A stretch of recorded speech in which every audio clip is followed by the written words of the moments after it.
Public Art Commission meeting, January 26, 2016, 2 p.m. And I will go ahead and do roll call, and that's Catherine Townsend. Here. Swanee Jett. Present. Commissioner Mahaney. Kim House. Here. Virginia Poe. Here. Jennifer Lindquist. Here. Okay, I'm going to go ahead and just start the meeting with staff introduction. Some of you already know who we are, but for those of you who don't, I'm Christine Dalton. Excuse me. Ooh.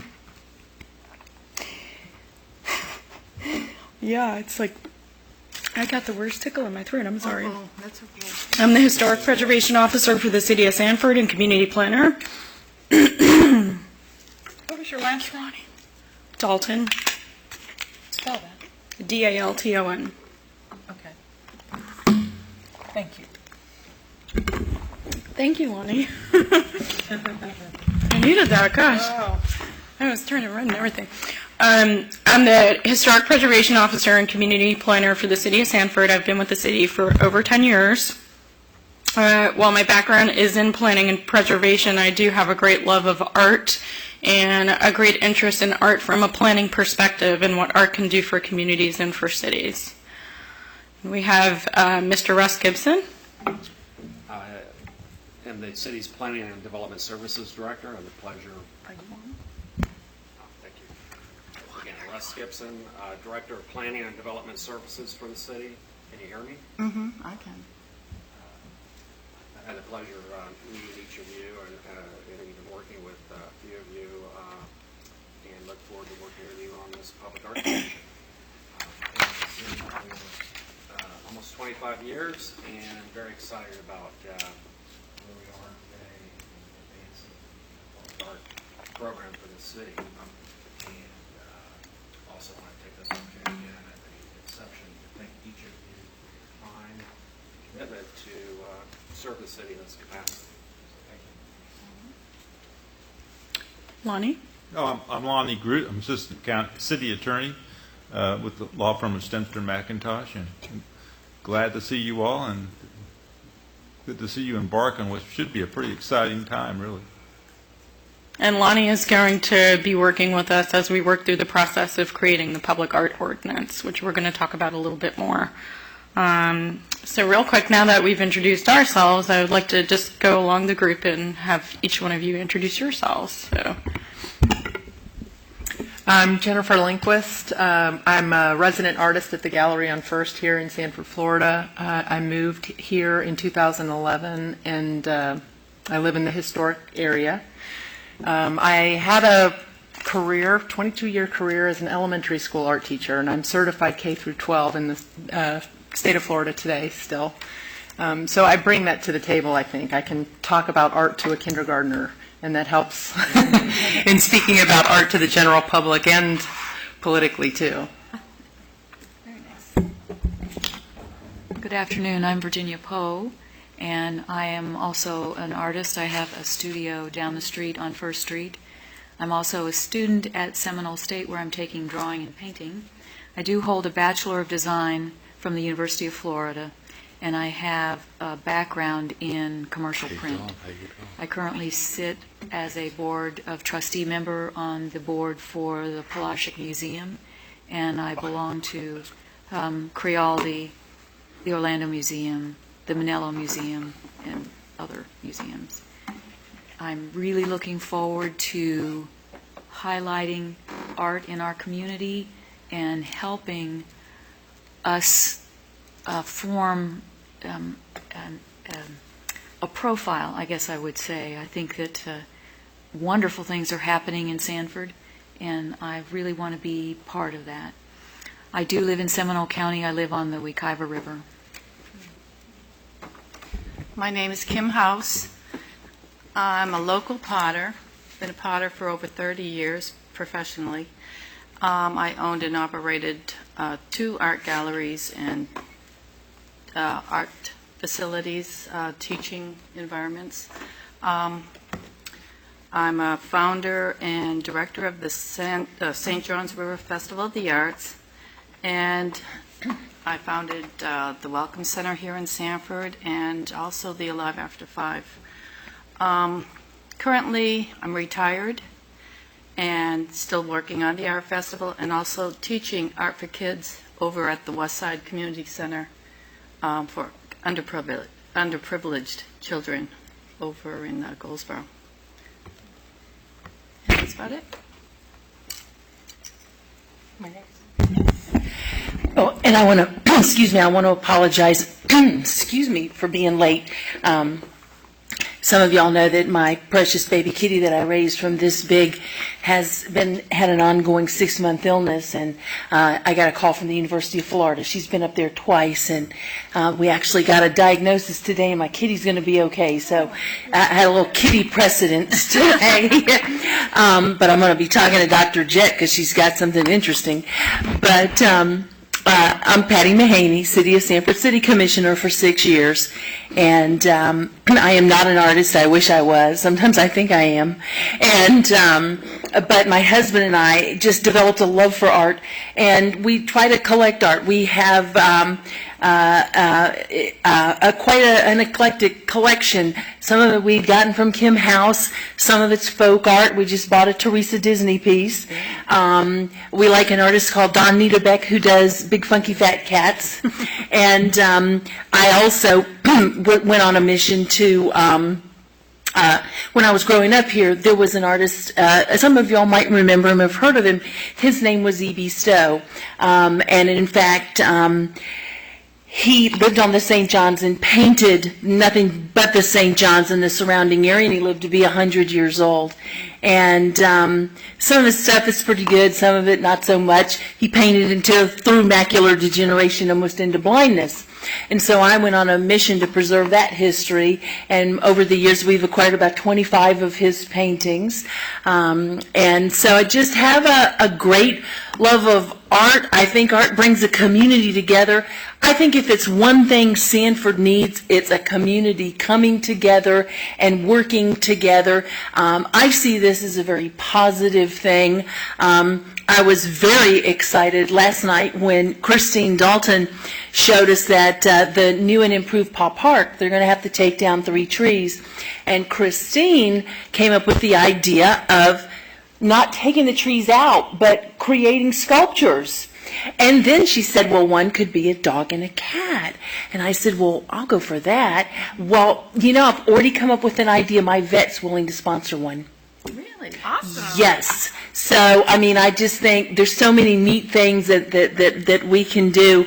I also want to say, y'all are very polite, and thank you for leaving my chair open, which was very kind, but as the commission liaison, Mr. Groot informs me, I'm the liaison. I'm a non-voting member. So once you choose your chair, I'm going to give that person this seat in the middle. I think it'll be better. It was nice of y'all to do that, but I'll swap off when don't you think, Lonnie? You know, That'd be nice if it's a good thing for you. yeah. So I know I've talked too long, but I know most of you. I'm looking forward to getting to know you better. I know Catherine, she's also a cat lover. And so, enough said. So beat that, Doctor. Yeah. Okay, I can't top that one. Dr. Swanee Jett, and despite my current profession, which is CEO of the health department, many people don't know I grew up an artist, won many competitions in Chicago, and I actually went to college, not only on a football and track scholarship, but an architecture engineering scholarship. And so when they went to times change, so it shows my age, they decided to go to AutoCAD, and I thought that wasn't befitting for an artist to do AutoCAD designs, because I like the old way of doing them. And so my career has, progressed since then. I'm good at the arts. I used to sing, used to perform. My mother was a singer. I'm a writer, and I only play a couple of music instruments. But because of my current profession, I don't have enough time to dab in that. So I have to both the right and the left side of the brain. They work simultaneously, which can be dangerous for some people, including myself. Wow, he's quite the Renaissance man. I was so impressed with, Definitely. and his architecture background's I going to like mean that. a lot too. our installations. And by the way of trees, that's a good idea. I saw in Senegal, they actually take trees and they make designs out of them. So I saw a lot of that type of art. I love it. That's what we're talking about, is having a chainsaw artist come in and actually, instead of taking the tree fully down, to take it down to about a 12-foot height and then carve what's there and From keep that in the That's kind of ground. like what I saw Yeah. that they did, which was kind of neat. My Gidget's going to be on top. They had those in Indianapolis, and I took some pictures. Oh, good. Yeah, and they were up right on the Oh, sides of good. the road. You know, Oh, when they cool. had to get rid of a tree, and they did chainsaw art on it. It was really, There's an Oviedo artist that does that and did it for, Castleberry? no, the doctor in Oviedo that just passed away last year, Oh. right there on 434. Yeah. The tree they had to take down right in front of his office, right there at the main intersection, just one block away. It's beautiful. He did an eagle out of it, and it's beautiful. I'm Catherine Townsend. I've been with the Seminole Cultural Arts Council for the last 18 of its 21 years, and I am also on the Florida Council on Art and Culture. I have the past secretary for that. I've been with them for 5 years now. Reappointed just last year, so that was great. I was excited about that. In my real life, I am the inmate reentry and programs manager for the Johnny Polk Correctional Facility, otherwise known as Seminole County Jail, That must be a fun job. for the Seminole County Sheriff's Office. Re-entry into life or re-entry back to jail? Life. All those people that are next to you in Publix today may have been my inmate yesterday, so we want to make them ready to come back. Give them alternatives so that they don't come visit us again. Yep. My background is in the performing arts. I was a public school music teacher and a voice major in college and an education major. And then Lonnie, like this, got my master's in the legal field. So it's a varied background, but certainly I believe in the arts. There's no doubt about that. So, and I also live in Oviedo. So I appreciate you letting me come to Sanford and help out. Oh, well, we're delighted to have you in. I'm so delighted to have people from around. Yeah. This is going to be a big deal.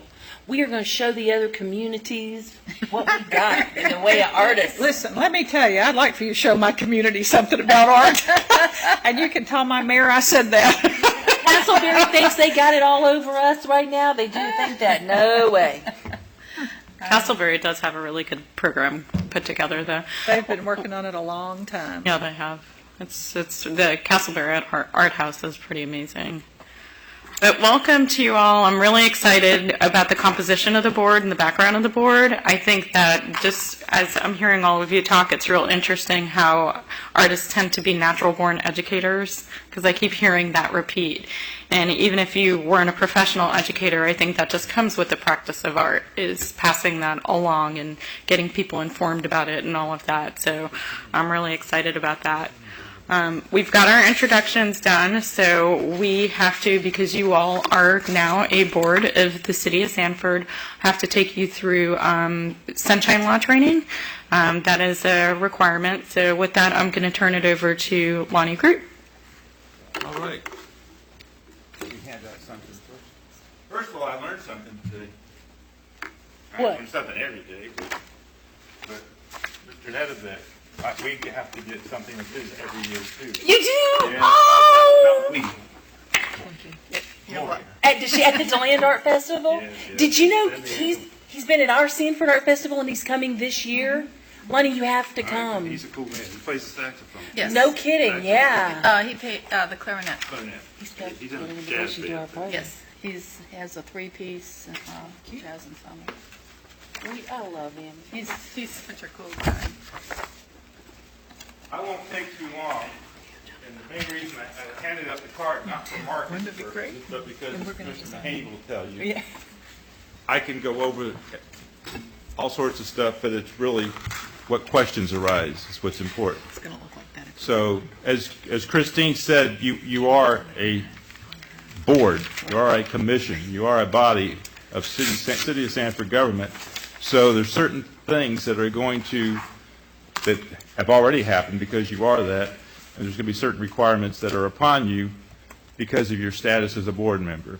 And I'm just going to go over them briefly in terms of the Sunshine Law and some ethical issues, okay? And I'm not going to cover anything near the comprehensive scope of this subject matter, okay?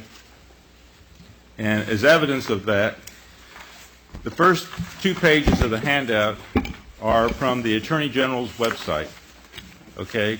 And as you can see, there's the first page shows you all sorts of links to training that's offered on the Attorney General's website relating to Sunshine Law, okay? And there's going to be a lot longer than what I'm going to take today.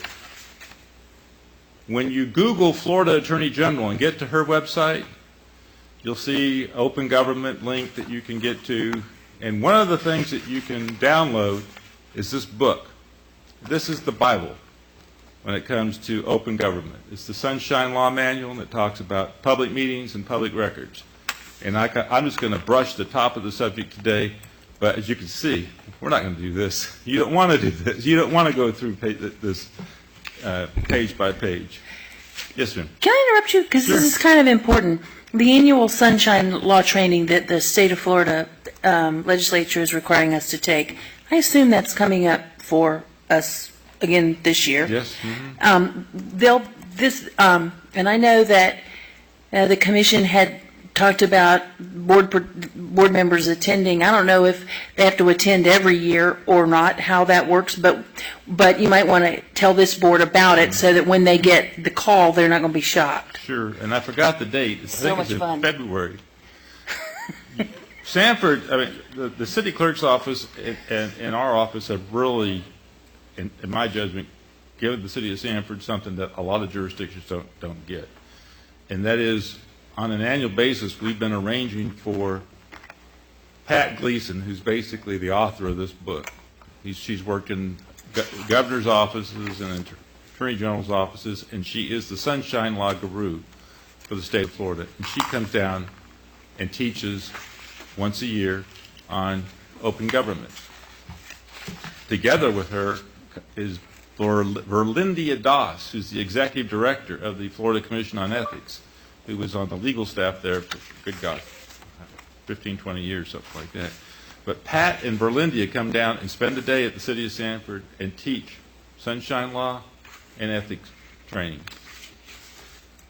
You can't get it from anybody better than that. I'm just telling you, you can't.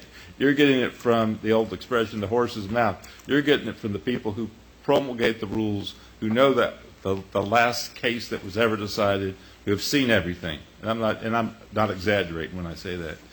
And you're going to get a call to invite you to that session.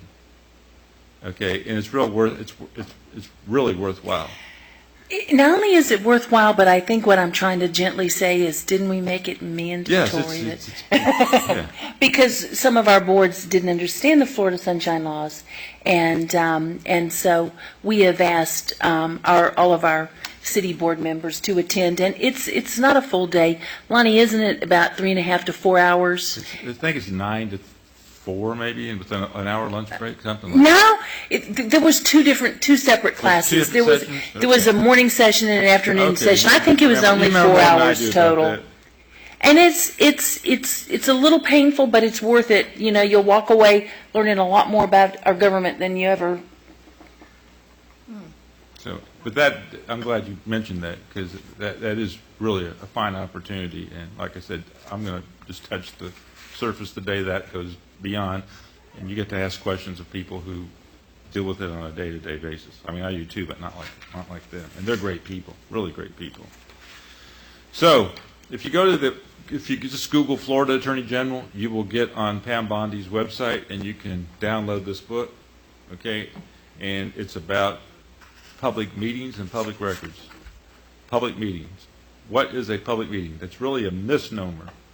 You are subject to the public meetings laws, which are required now by the Florida Constitution. It's in the Declaration of Rights that citizens of Florida have the right to attend public meetings and to have access to public records. So that's pretty strong stuff. But what is it? The idea of meeting is sort of a misnomer, because if I'm on a board and one of you all are on the same board, and I email you, and you respond, we had a meeting. We had an illegal meeting. If I meet you, if Russ and I are on a board and I meet him in Publix, near the ice cream aisle, which is my favorite spot, and I say, well, what do you think about the agenda item for next Wednesday night? And Russ says, well, I'm thinking this. We just had a meeting. And they were both meetings I just described were illegal meetings, because every public meeting of a public body has to be noticed and has to be held in public so the public can watch. Okay? And actually now... And recorded. And recorded, and there has to be minutes. There has to be minutes. And I used to say you didn't have to have an agenda. I'm not sure I can say that anymore, because the Florida legislature, behind the action of the city commission, I might add, enacted a statute that said citizens have the right to speak whenever a decision is being made. And it's very difficult to say, I'm going to go speak about a decision being made if you don't know what decisions are being made. So I think the idea that you don't have to have an agenda is a thing of the past. And when I say that the legislature acted behind the city of Sanford, because 2 years prior to the legislature acting, saying citizens had the right to speak, this city commission enacted an ordinance that citizens have the right to speak whenever a decision is being made. So, and they got an award for it from the First Amendment Foundation. And that right to speak, only the commissioner set up the standards on right to speak at the meeting, whether it be 2 minutes or 3 minutes. That's correct. You can have reasonable rules, but a citizen has the right to speak prior to a decision being made. I think we set a precedent, not a precedent, but don't we allow them 5 minutes? You do, and you're really liberal too. That's quite very frankly. liberal. If someone needs more, or if there's a group, you've always given them more. So what's a public meeting? When any two members of any body discuss any matter that's reasonably likely to come before that body, that's a meeting. So that's the academic explanation. Here's the down-to-earth application. Don't talk to each other about public business unless you're at a meeting. It's that simple. Wow. Lonnie, Yeah. I know you just really wish I'd go away, but what I have to say is important. And everybody wishes I'd go away when they're done with me. Lonnie, I don't understand something. Mm-hmm. And I really wanted explained. I was going to call you and I just didn't get a chance. The unfortunate part of this board having to be governed by the Sunshine Law is if art is one thing, it's excitement and collaboration. Mm-hmm. You know, Kim House and I are very good friends. Mm-hmm. And, so, we want to go to lunch and sit down at Kiani's, and I want to say, oh my God, Kim, that mural you did is so beautiful. I can't wait till we get the next one, the mural I'm talking about. I can't wait till we get the next one in the next flower bed. And, when are we going to start working on it? And I violated the Sunshine Law. Yet art is such a collaborative process. How are we going to have, my Sanford Task Force on Homelessness, right? Mm-hmm. It was determined mm-hmm. that we don't operate under the Sunshine Law. That's not a Sunshine Board because it's not official. It's just a group of people. It's just a group of people. But we have to do this way because I'm really worried about collaboration. I see you and Janine Taylor's. I'm in there shopping, and it's obviously we're adults. We can prevent an accident from happening, but you can talk about anything you want to, except matters that are going to be decided by the board. And let me give you a classic example. Maybe is actually timely because we're heading towards the Super Bowl. Okay, imagine that you're on a public board that sponsors a bowl game. College football game, okay? You can talk about who's the greatest quarterback in the world is, or who you would have on your team, or who's the greatest coach, or how you think the team should be ranked in the top 20 or whatever. But you can't say who should we invite to the bowl game if that's a public decision.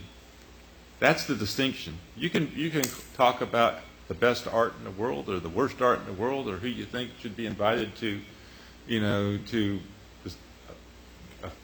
fair or something like that, but if you're going to talk about what piece of art should be put next to the town clock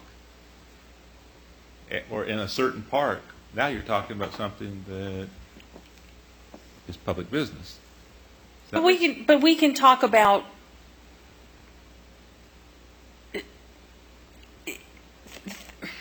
obviously we can't talk about anything we're going to vote on. Right. But I can't even say, well, what do you guys think about the sculptures in Paw Park, right? Because that's something You that might we vote may on be that, that's right. working on. Or even if I ran into her and she said, I met a chainsaw artist. And you might vote on funding Yeah, that remind case? me to bring it up in the No, meeting. you probably, that's just, I hate to be that way, but that's It's so I'll frustrating. give my spiel. Yeah. Okay, here's my spiel that I always give to planning boards. Okay, because planning boards face the same issues. And oftentimes people want to be, the reason they want to be on a planning board is because they're a citizen advocate. Yeah. Okay, that's fair enough. How many city commissioners are there? 5. How many people on the Planning and Zoning Commission? 7. What's 7 plus 5? 12. How many citizens are there in the city of Sanford, Russ?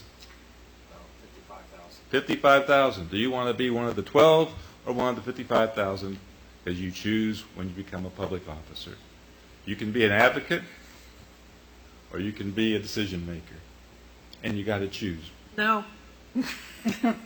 I can't not be an advocate. But, at I mean, the you same can time. advocate your positions on the board, but you can't, you have to choose whether you're going to, if you want to advocate for a particular artist, You do it here. you do it here within the Right, context of this right. decision. You don't do it at Yeah. Publix, or you don't do Right. it at Willow Tree. You'll get used to it. Don't worry, you'll get used to it. It's just that I see the sunshine. I see this as a very favorable thing for city government because we're spending taxpayer dollars, and you don't want me knit with the mayor about let's vote to I don't know, throw something out, Wani,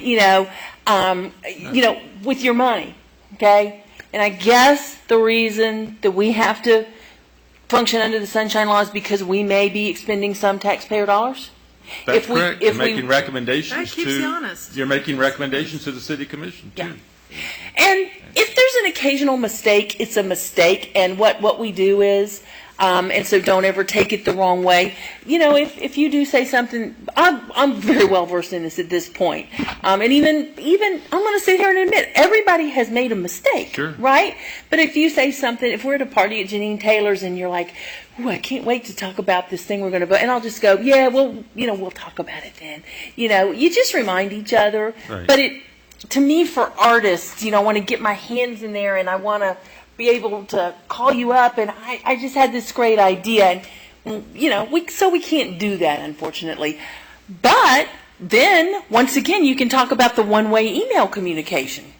Sure, you can. This gets even more complicated. Now, it presents a danger because everybody likes to reply or feels like, you ask me a question, I sit here and don't speak, you think I feel that you think I'm dumb. Even if I think the question was dumb and I just decide not to speak, what I'm saying. Whenever you're spoken to, your natural reaction is to speak back. But, to go to Commissioner Mahaney's point, if you say, I found a report that the city of Kissimmee just issued about public art, and you email it to everybody on the commission, and you attach that report, you can do that. And you put at the bottom, do not reply to this email. Right. You say, do not respond to this email, because the natural inclination is to reply all and say, I read the report and I think. Now There you go. There you go. There's the sunshine law violation, because you just had a This meeting. is as hard as you do. It was on email, but you had a I meeting. have a problem not doing that. Okay, so I really appreciate those questions, because that's the essence of it right there. And But, real quickly, mistakes can be cured. I'll tell you a quick story. I was asked to go to the final meeting of the City of Oviedo Charter Review Commission a few years I ago. remember that. You remember that? And so I tend to check things out, and so I said, I called and I said, would you send me the agenda and the meeting notice? And I didn't get a reply. And that's why I called and I said, where's the meeting and agenda notice? We don't have one. I said, well, what about the past 11 meetings? None of them had been noticed. City attorney had not been there, by the way. So the first thing I got to say at the first meeting that I attended of the Oviedo Charter Review Commission is, you know those past 10 times you all met? Yeah. A, it was illegal, and B, you have to do it all over again. Right, we did. Do you remember that? I was on that. You were on that? Okay. Well, that was a real thrilling thing for me to be part of, you know. So, but we did. We had a very long. We rescheduled the meeting, renoticed it, and had like a 4 or 5 hour meeting where you went over everything. That's right. And you changed your mind a couple of times. Not you, but the committee. Yeah. But you had to legitimately, not just rubber stamp, but legitimately discuss every item over again, vote on every item over again, make a decision on every item over again. And that cured it. That's the word, cured. So government in the sunshine, essentially, we're going to be, hopefully, making decisions on how to fund and acquire and place art in public spaces. Exactly. So because it's in public spaces, the public has got to be able to have the appropriate level of input. That's how I guess I'm reading it. That's Versus the other way, we would just be an advisory committee advising Christine and Russ, but with no Advisory real is subject to teeth. sunshine law too, though. So advisories are subject to sunshine law too. So. Okay. Lonnie, how much notice is notice? Well, How- city staff takes care of that. Y'all don't have to worry about it. Okay. And there's supposed to be a board policy that's promulgated shortly that will establish standards for each board. That's in the works. Yes. If we were to do a field trip to identify locations that could be public art places or placements, would we have to do that as a meeting? We would. Yes, wouldn't if you we? did it together. And by the way, the Attorney General has issued an opinion, and actually there was a Seminole County case where the school board went on a field trip, and they didn't make any decisions, they didn't make any discussions, they just drove around, and somebody said, here would be zone 1, and here would be zone for this school, and here would be the zone for this school. And the court struck down their rezoning decision because of that field trip. So you can't, the city of Sanford has done field trips. I think in theory you can, but you run the danger of someone challenging it too at the same time. For something like art, we may well want to, But and this- you can work it out, You can work it out, notice but it, you just got to and be careful. That's the point. you can go with us and watch us. I like art. I'm colorblind as Because can it's be, but I that, like Kim, art. if anybody's going to violate this thing and cheat, it's this one right here. I'm just trying to figure out how are we going to facilitate workshops Yeah. and community events if we cannot say, oh my God, Virginia, we forgot, the badges. Can you run it without, hold on, we have to have a There's meeting. ways to do it. You present us with the challenge, we'll figure out a way. Go ahead, Russ. If I may also take this opportunity to let you know, while you're serving the city, staff is here to serve you. So at any time, obviously at these public notice meetings, you certainly ask any questions you desire. But between meetings or otherwise, if you have any questions, procedural or otherwise, call upon us. We may not always have the answers, but we can certainly call upon council to assist us as well. So please Yeah. don't hesitate to call us if you have any questions. Okay. It's all workable. Oh, yeah. And by workshops, you mean workshops with the public? Won't that be done, Lonnie, in a lot of ways, like the community visioning process? And we can be there and be part of it. It'll be led by somebody else. We just won't be talking about. Well, If it's noticed, you can talk. yeah. So it can be noticed, and we can still do the workshops for But sure. oftentimes we'll notice meetings saying, 2 members of the city commission will be at whatever. And and you can talk because it's noticed, but you don't make decisions too. We also put that on those. No decisions will be made.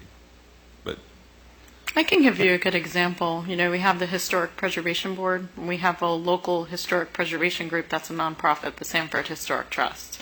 And oftentimes HPB members are members as well of the Sanford Trust, and they go to the meetings. So if we know they're going to attend the meeting ahead of time, we will do a notice. And there's other things like events that, you know, I'm sure the car event that the mayor did, what was the name of that? They probably had to notice that because you have more than one. But if we know about something ahead of time, then we just have to do the proper noticing, and then we're fine. And like Lonnie said, you're not making a decision at that meeting, so, but at least it lets the public know that you have several members of the commission there together. Or maybe not together, but at the same place at the same time. And there are a few citizens who, and rightly so, and kudos to them and more power to them, and I support them, are government watchers. We have one gentleman who I really love who comes to every single Calno meeting. Two gentlemen come to every single Calno meeting, no matter what, come heck or high water, they're there, and there are people so what we do will be watched and it will be noticed. It always is. And, you know, the fact that you're subject to the Sunshine Law doesn't mean you can't be together. I mean, oh, yeah, we can have lunch. You can be together. Now, I can tell you from experience that maybe not in the Public Art Commission, but maybe so, depending upon how controversial something is. People will look at you and say, there's Dr. Jett and Ms. Townsend. I know what they're talking about. And the anecdotal experience I can give you is when I was with the county attorney's office, you know, they have meetings all day, then they break, and then they meet again at night. And the standard place to go to dinner was the Colonial Room. And sometimes some county commissioners would sit together. Sometimes I would sit with them. Sometimes I would sit away from them. But I had numerous people come up to me and say, look it over there. I know what they're talking about. And I would tell them, I do too. And it has nothing to do with county business because they're totally bored with that. They're probably talking about football, politics, family, and they are sick of county business, and they have to go back in an hour and a half and talk about it more, and they don't want to talk about county business. Yeah. But you know what? Those people never believe me. I can say that last word week I said. I had 2 days of meetings for the Florida Council on Art and Culture in Tallahassee. And we had breakfast, lunch, and dinner together, and we never talked about anything that was on the agenda. Right. I showed pictures of my grandkids. We talked about all of our four-pawed children. There are other things to talk about when you're together other than what's on your agenda. We hope so, don't we? God, let's hope so. Okay, So- go ahead. Sorry. Just a quick question. So public notice is usually 48 hours prior to the meeting? The Attorney General recommends 7 days, quite frankly, but most jurisdictions don't honor that. Yes, okay. So staff takes care of that. And that's the perfect segue to the next thing, which is public records, okay? Every communication between you, every agenda directed to you, every email Christine sends to you, it's all public records. You don't have to worry about any of that, okay? As long as you copy Mary Muse or Christine, it's staff's obligation to maintain those records. You don't have to worry about it, okay? So, but every communication is a public record. Yes, ma'am. But, just because I want to, I don't want to scare everyone, but Lonnie, talk about using your own personal computer. Okay, that was right. You've been, she is so, I'm such a bossy no, you remember everything. Lonnie, may I just clarify one thing? And what Lonnie's saying here is understood the discussion earlier is that you all are not emailing each other. So staff captures that public record because it's not a conversation between you all together via email. Anything is going to go to staff as a CC because you all are not to be interacting on matters that relate to this board individually, like one-on-one together. Exactly. Does that make sense? Exactly. Yeah, for Commissioner Mahaney's points, and she's such a good student. If you have an agenda and you start writing notes on it that Groot is totally incomprehensible, okay? And you take it home and you put it in your file. and somebody, and this has happened, that's why I talk about it, somebody makes a public record request for all agendas and copies of agendas and any notes thereon. Okay? Now, technically, that note to yourself is not a public record. But if Commissioner Mahaney's on the witness stand, I said, ma'am, do you keep agendas at your home? Yes, I do. I don't know if you do or don't. Do you have notes on those agendas? Yes, I do. Did you give those records to the city clerk as part of the public records request I made? No, I didn't. Why didn't you? Because technically that's not a public record. Headline: Mahaney denies public access to files. That's not true. It wasn't really a public record. But what do you do with that headline? It's true, but it's not really telling the whole story. So my recommendation is you don't have to keep any files. You don't have to keep any agendas. We just had a member, and I won't say who, who's been a member of a board for many years. And he'd written many notes to himself on many agendas and said, what do I do with all these now? My advice was throw them away because they're not public records, and yet there's somebody someday might, ask for them. And you may have written something that you didn't want somebody else to read, such as Groot is incomprehensible.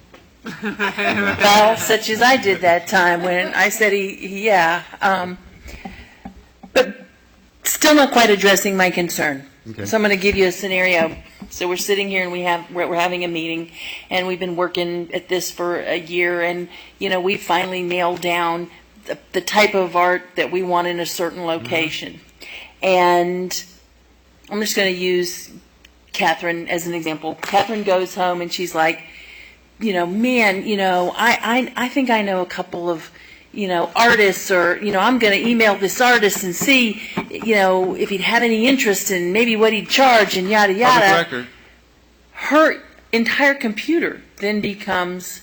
Well, the courts have backed down on that a little bit, but you still can't win because, okay, let's assume that happened. Was that a public record? That was. Now, for some reason, somebody wants to get into your files, right? Say, are those all the communications? No, says Ms. Townsend. I'm just giving you the ones that are public records. How do I know unless I read them all? So you're denying me access to 99% of your files. Yes, once again, Catherine Townsend denies access to 99% of her files. That was perfectly legitimate. It just doesn't sound right, you see. So that's the problem.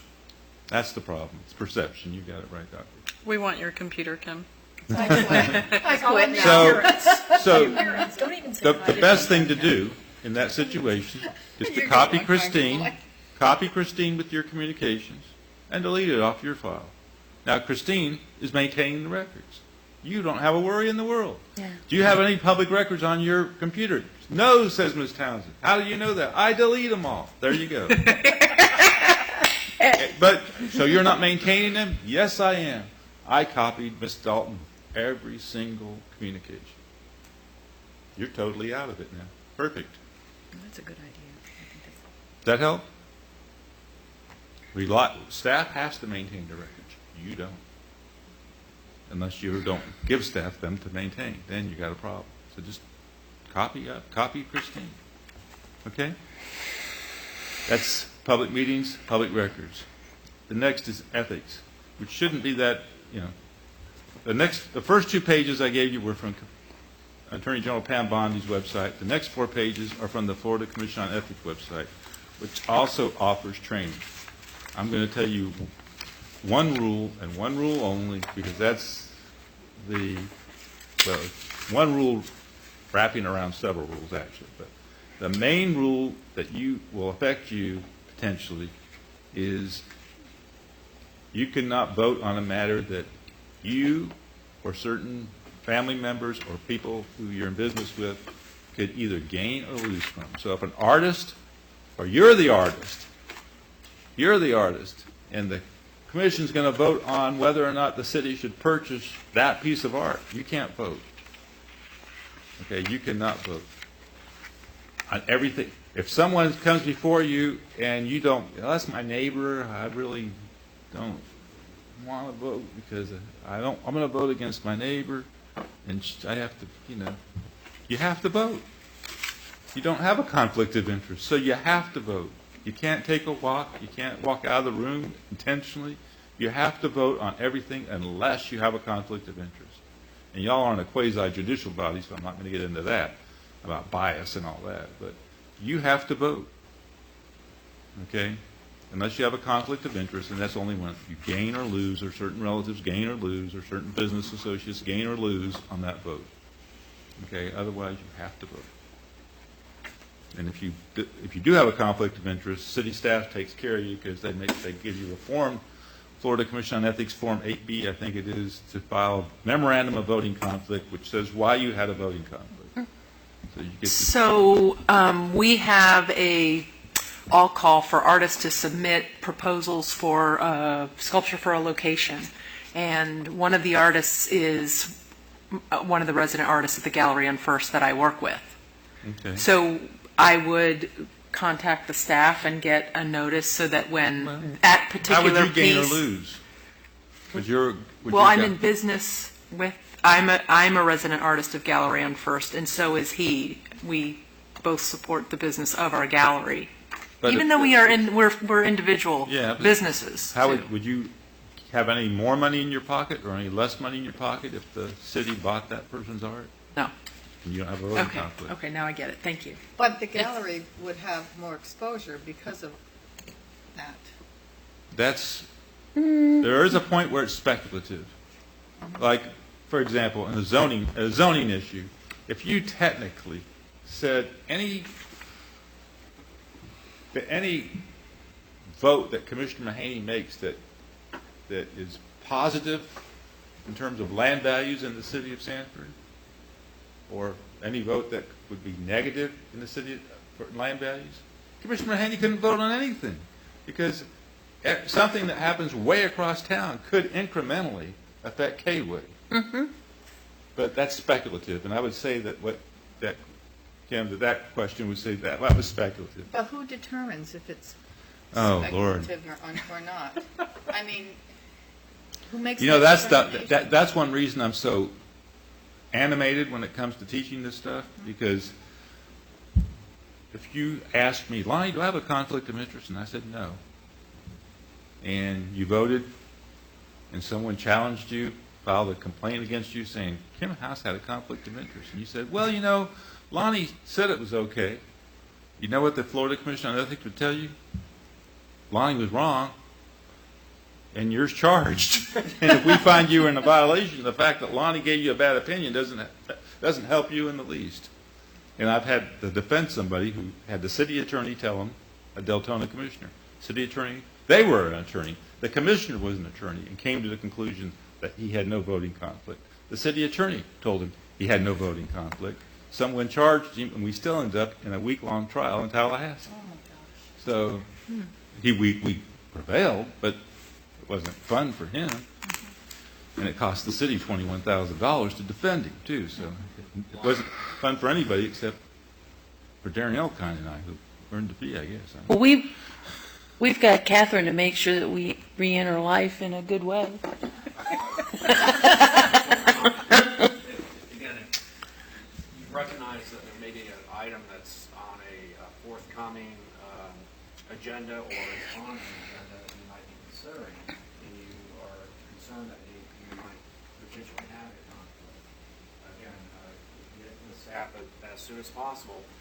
Lonnie, there's been occasions when there's been interest rather to get an opinion from either the Attorney General or the Commission on Ethics on, so we can get a better response to you as the earlier we know about your concern. And that's the only reason I handed you the card for that simple book, is in the event you have a question on ethics or records or sunshine, that's the call.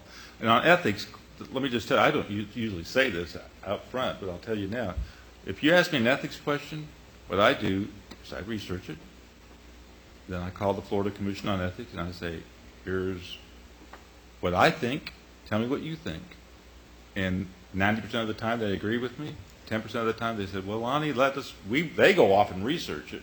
And they come back and they say, we thought, sometimes I've had them say, we thought you were right at first. And then when we researched our opinions and looked at it further and bounced it off Berlindia or whatever, here's the issue.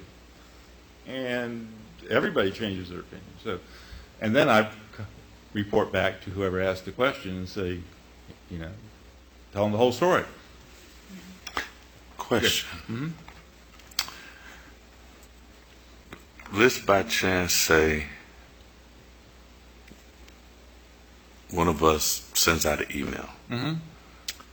and somebody on a board responds. Mm-hmm. If you are enclosed in the email, does that give us attorney-client privilege? No. Okay. Very little attorney-client privilege in local government, actually.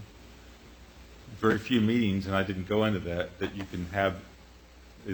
Some people don't like the phrase, but it explains it. Shade meetings, since you have sunshine law, you can have shade meetings, but they're for litigation and labor negotiations, and that's about it.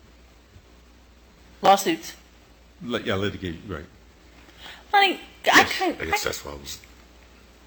I kind of use the phrase in my own head with the ethics saying, let your pocketbook and your conscience be your guide. In other words, if your pocketbook's going to get fatter on it, it's wrong. And if it doesn't feel right, it probably isn't right, and you need to investigate it That's right. further. And then otherwise, I don't, live and breathe and worry about it that much. I just try to, be as ethical as possible. But if I get that, something doesn't feel right, I better call Mr. Groot. And Mr. Groot he doesn't sleep. He's amazing. He literally doesn't sleep. Maybe 2 hours, 3 hours a night.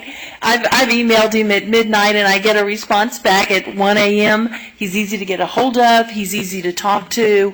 Don't hesitate if you feel concerned about something to just pick up the phone and call him, because that's what he wants you to do.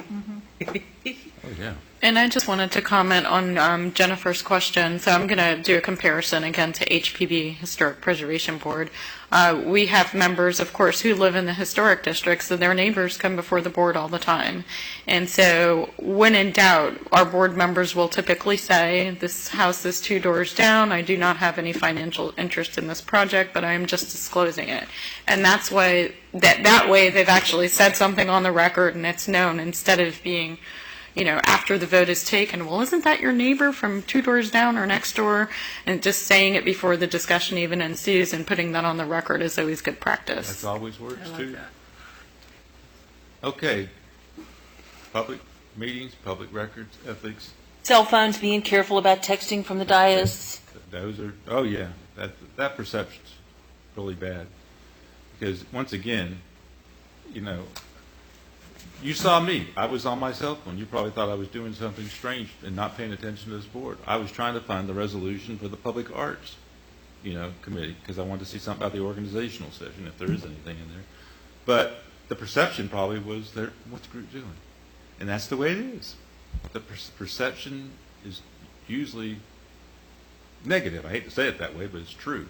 So just be careful with texting and all that, because it looks like, well, is the artist from the gallery texting her now? Okay, so the first 2 pages were the Attorney General's website on open government. The next 4 were the Florida Commission on Ethics. The next page is just Section 2-4 of the City Code, which is just something we're proud of, which is the right of the public to speak. That's just what that's for. Section 2-4, commitment of the city and expression of policy rights of citizens. I just gave you that so you'd have it. The page after that is a 4-page document, which is the city's board ordinance, which is Commissioner Mahaney and I think Christine mentioned too. The last page talks about ethics training, which is part of what you're doing right now, but you're going to be invited to the annual ethics training too. But it's kind of interesting to read that ordinance on how boards are to function and how they are created in city government. Then the last 3 pages of the handout I gave you is something a lot of people don't know exists, which is actually a an ethics ordinance, part of the city code that the city of Sanford adopted, which has some additional guiding principles about ethics aside from the state law. And it's just a good thing to have. Just talk, and a lot of it is like Commissioner Mahaney just said, if it doesn't feel right, don't do it. If it's not something you want your mother to read about on the front page of the newspaper, don't do it. So, with that, I appreciate all the good questions. Are there any other questions? Will you be attending the meetings? Will you be regularly attending the meetings? Not unless there's an ordinance to be developed or something like that. No, y'all get free from legal leads. There you go. We'll try to keep it that way. Our initial meetings, at least the first several for sure, will be really brainstorming and discussing how we want the program to be. From that, we'll be developing the ordinance, and that's when we'll pull Lonnie back in, because I'll have to get with him on the legal end of it. And I've already got a lot of this stuff already organized, and Lonnie and I have been going back and forth with emails probably for the better part of a full year for public art items, and we've looked at things in other communities and all. So, but we want to, before I take all of that, it was important to me that I didn't create an ordinance with Lonnie, and then it was Christine's public art program. This needs to be a public art program that's developed by a board. So, I've got like a good framework to guide you on that path, but it's really going to be the ordinance that you all create. I'm through, unless, were you going to have them do their organizational meeting now, or is Yes. the next meeting? Well, I'm going to leave it open to the board. I have one question before we leave Sure. this sunshine ethics. Can we talk to members of boards of other cities? Absolutely. Yes. And so that's not covered in the Nope. sunshine? The only time it would be, and you asked, is if this is going to sound odd, but if you, as a commission, delegated one of you to go interact with another board member as the board, now you're the entire board. Okay. You have to be your meeting alone by yourself with that person has to be noticed, because you are the board. So if I You run are into the- Terry Olson, I can say whatever I want to? Sure can. Thank you. that's a good And thing. she can also talk to members of other boards within the city of Of course, Sanford, which absolutely. leads me to a very good question for you. I'm a non-voting member. I'm the city liaison, the non-voting member. I'm technically in another board. I'm a city commissioner. I don't vote on this board. Where do I fit into the sunshine law on this board? You're part of it since you're ex officio. Yeah, Yeah. you said that I do not vote, that I'm strictly a liaison. You still can't communicate with them about matters that'll Okay. come before this body. But she's free to talk to other city commissioners, the City HPB, the commissioners, P&Z, which P&Z. may be involved in some of what we do. Well, that's a good point, because when you all recommend an ordinance, it may go through other boards. It may go through the HPB, it may go through P&Z, if it's a land development regulation. So sometimes bodies get bruised because the other bodies are looking at what they did, but that's just the way it is. Now, those are meetings you can attend, and somebody should attend. Maybe you should designate one of your body to attend for sure. So if you're going to have your ordinance go through, otherwise it's just Christine trying to explain what you did, and that's often difficult. I have 7 daughters, and trying to explain what any of them have done on any particular day is very different. And that's a good point, because we've got one board where I think it may get a little contentious.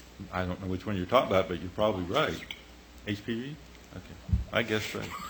Well, and the board members they've been real positive about the public art program, and they've expressed interest about meeting with your board for kind of like a brainstorming and information sharing session to kind of let their position be known and what their concerns are, if any, and kind of to learn more about the program and what your objectives are. So anticipate at some point when we get further along, I don't think initially is the right time, but when we get further along and it's more kind of gelled and makes sense, would be the time to have that joint meeting with HPD. I agree with you. When we get further along and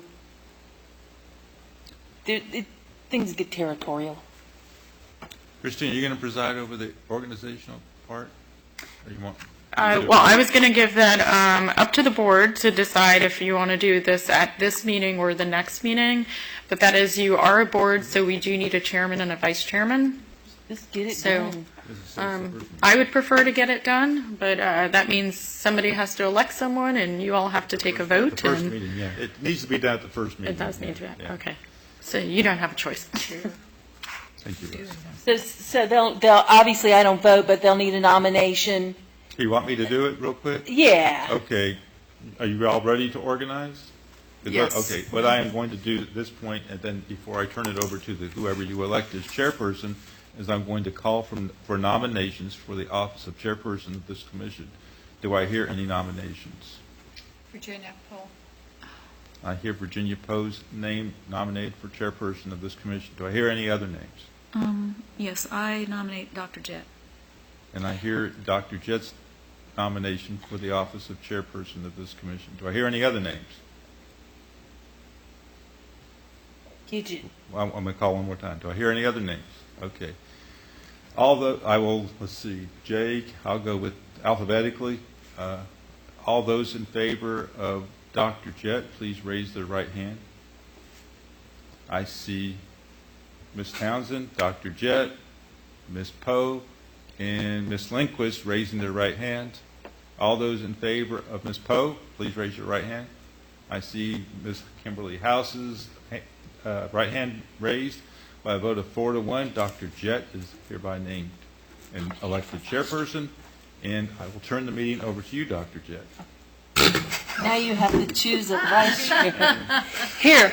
And the business, appropriate business, obviously would be to elect a vice chair. The center seat. And I'm going to move down because it's quite frankly confusing for me to be here. I keep feeling like I should be voting.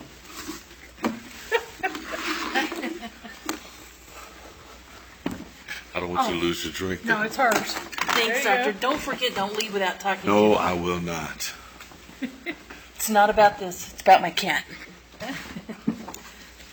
All right. I just didn't want you to lose it. Leave that in. You know, I was thinking about that. All right. Do I have any nominations for vice chair? I would nominate Virginia Poe again. Second call? Somebody going to second it? Any other nominations? All right. Well, it looks like that might be a consensus. All in favor of Virginia Poe being a vice chair, raise your right hand. I'll be the All right. Any nays? All right. Virginia Poe's the vice chair. Congratulations, Congratulations. you two. Thank you very much. All right. I'm going to turn the meeting back over to Christine so she can I don't blame you. to go back over the agenda. Okay, so the next thing that I wanted to talk about is really the program objectives, and then I want to relate those program objectives to ordinance objectives. And let me explain to you a little bit about what I'm trying to achieve here. You all are interested in serving on this commission for specific reasons. You want to forward, art within the city of Sanford, and you, I'm sure, are coming to the table with some real kind of pulled together thoughts about what you see that being. Because you are serving as a city board, we have to take all those great ideas and actually put them in a framework, a legal framework that we could do business by. So I want to start with the program objectives, and this is like a real free-flowing kind of open discussion between you all and we'll just try to start and go in order, and then kind of have a discussion from there. And then I'm going to, if I can, and it might not be till the next meeting, start bringing out ways that can actually be implemented. So does that make sense, what I've just described? Okay, so with that, I'm going to go ahead and start with Jennifer. I'm just starting with her because she's here on my right. Okay, so we're talking about kind of what we have in mind. Your Great. grand vision of what, where this new public art commission and where I see us going and what I'd love to have happen and all of that.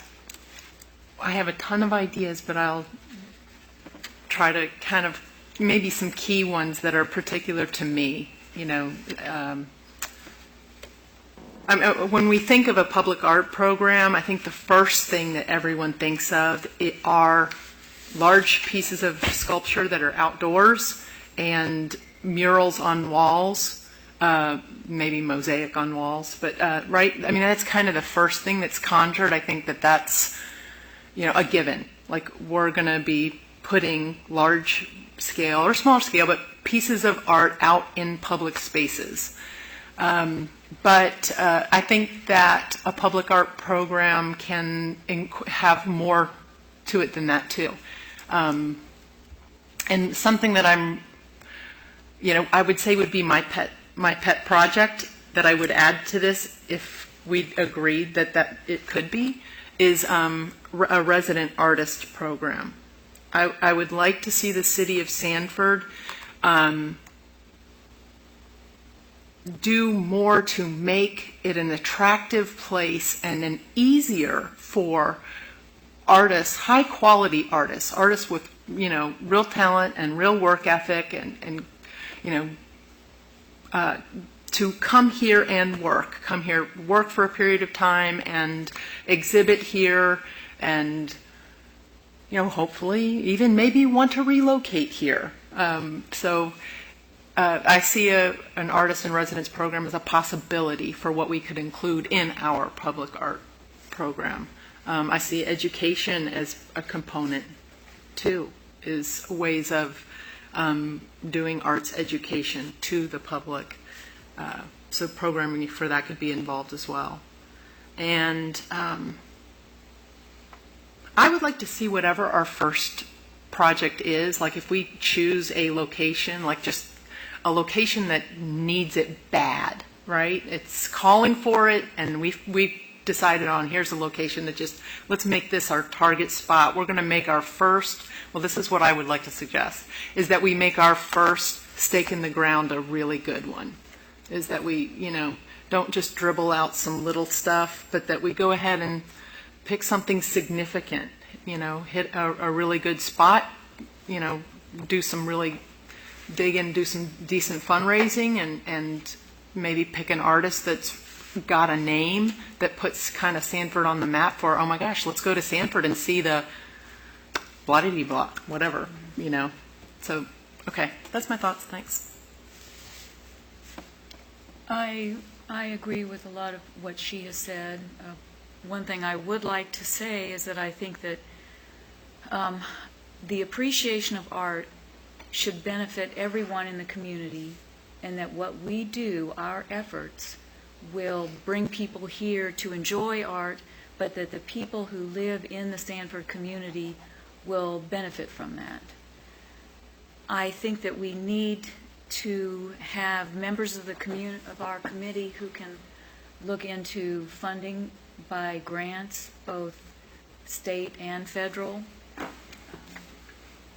And hopefully that'll put us in an arena where we have information about public art that maybe travels from city to city, that we could have art come here where we don't necessarily have to pay for it.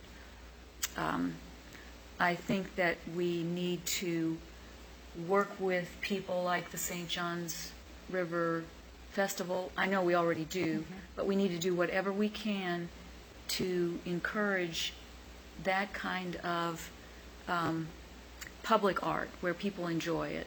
It's not a very big art festival, but the quality is very impressive, and people come for that, and we want to be known for that and help. That said, we need to think about what we can do to publicize the efforts that we have. The local publications, the local TV. We need to have a PR committee or a PR person who always has it on their radar screen to make sure that we get noticed when we do something. I think we need to address, perhaps not sooner, but later, that there are all kinds of art, the performing arts. We have a lovely old theater here, and it would be nice if we maybe even thought about a band shell like they have on Lake Eola. I mean, we have a beautiful lake. We have There's a beautiful park. there's way more to that than you know. That's actually, well, it was absolutely to be done, but last night at the commission meeting, it was intimated that it wasn't. Isn't that about 100% certain that that's happening? Yes, the commission has sanctioned improvements to Phase 2 of Fort Mountain Park. Improvements includes a Great minds. Yeah. Yeah, great mind. Yeah. Didn't you do a state facilities grant for that? I think that may have been involved, I think you did. But I think I'm in league with everyone here that we want to begin to look like a community that is sensitive to artists and known for art. I think about Coconut Grove in Miami. I would like for us to be a location where people who are serious about art come here and open galleries, where we're that important. It would be nice. That said, and I'm not sure how. I mean, I know we can figure this out. When there's new development in the area, I think we need to make sure that a certain amount of their space is devoted to art. I know that, I don't know that there are any big high-rise office buildings on the block, but it would be nice to say to them, we want a certain amount of art displayed in your lobby or in your courtyard. We want, there are requirements for green space for certain kinds of development. Maybe we could put it into our ordinances that a certain amount of public art needs to be displayed in these. If somebody comes and builds a new huge hotel in the marina, wouldn't it be nice that they're going to bring in Alexander Calder to sit in the front lobby or something like that? But I would like for us to plan to look ahead and plan for that kind of event. I'd like to segue about the new businesses coming in from what you just said, because I know other cities do that. They get some type of a relief from impact fees or such if they have a public art out in front of their building. I'd like to see the city do, kind of have that facilitated. I'm all about process. Have a master plan. We come up with a master plan of what we would like to do in the next 5 years. The target points. Again, I'd like to see the image changed of this city using public art, and I feel that it can be done very easily and quickly when you isolate the larger visual places, like, for instance, on the waterfront, a sculpture in neighborhoods to identify that neighborhood, like Haywood or, Goldsboro or the historic district. I also would like to see us catch up with the other cities that are so far advanced as far as a community art center, because that should be a hub for outreach for the community. If you want to be a player, you have to look like a player. And I just think that we need to get this master plan in place and then connect all the dots that go to our finale, and start there. I like to think in phases. So that's about it for right now. I'm sure I'll think of something. Well, I had a lot of ideas, so let me just walk you through a few. One of them was, structure. So I don't know if that's within city zoning, but how we develop neighborhood designs, incorporating the beautification of certain neighborhoods, and start one neighborhood at a time, and have art displayed in those neighborhoods, whether it be a structure or a statue. Something I know is along historical preservation might be thinking of at this time. Murals. So, how you incorporate something historical perspective over time through murals. Then I branched off into performing arts. So we have, a great theater. I don't know how often it's used, but I don't think it's used enough. But we want to be a source of great entertainment, performing arts, educating culture. So this is a place people want to go. And then I thought about a fund for the arts. I know we probably had a few festivals, but we probably need to incorporate a lot more. And then I like the idea about the art center. I actually had a museum. Because I know we've had some historical artists, we probably need to move towards a museum for display purposes. That was about it. Oh, yeah, and investigate what other communities have in terms of ordinance. But I've noticed when I was in Louisville, they had a thing about Kentucky Derby.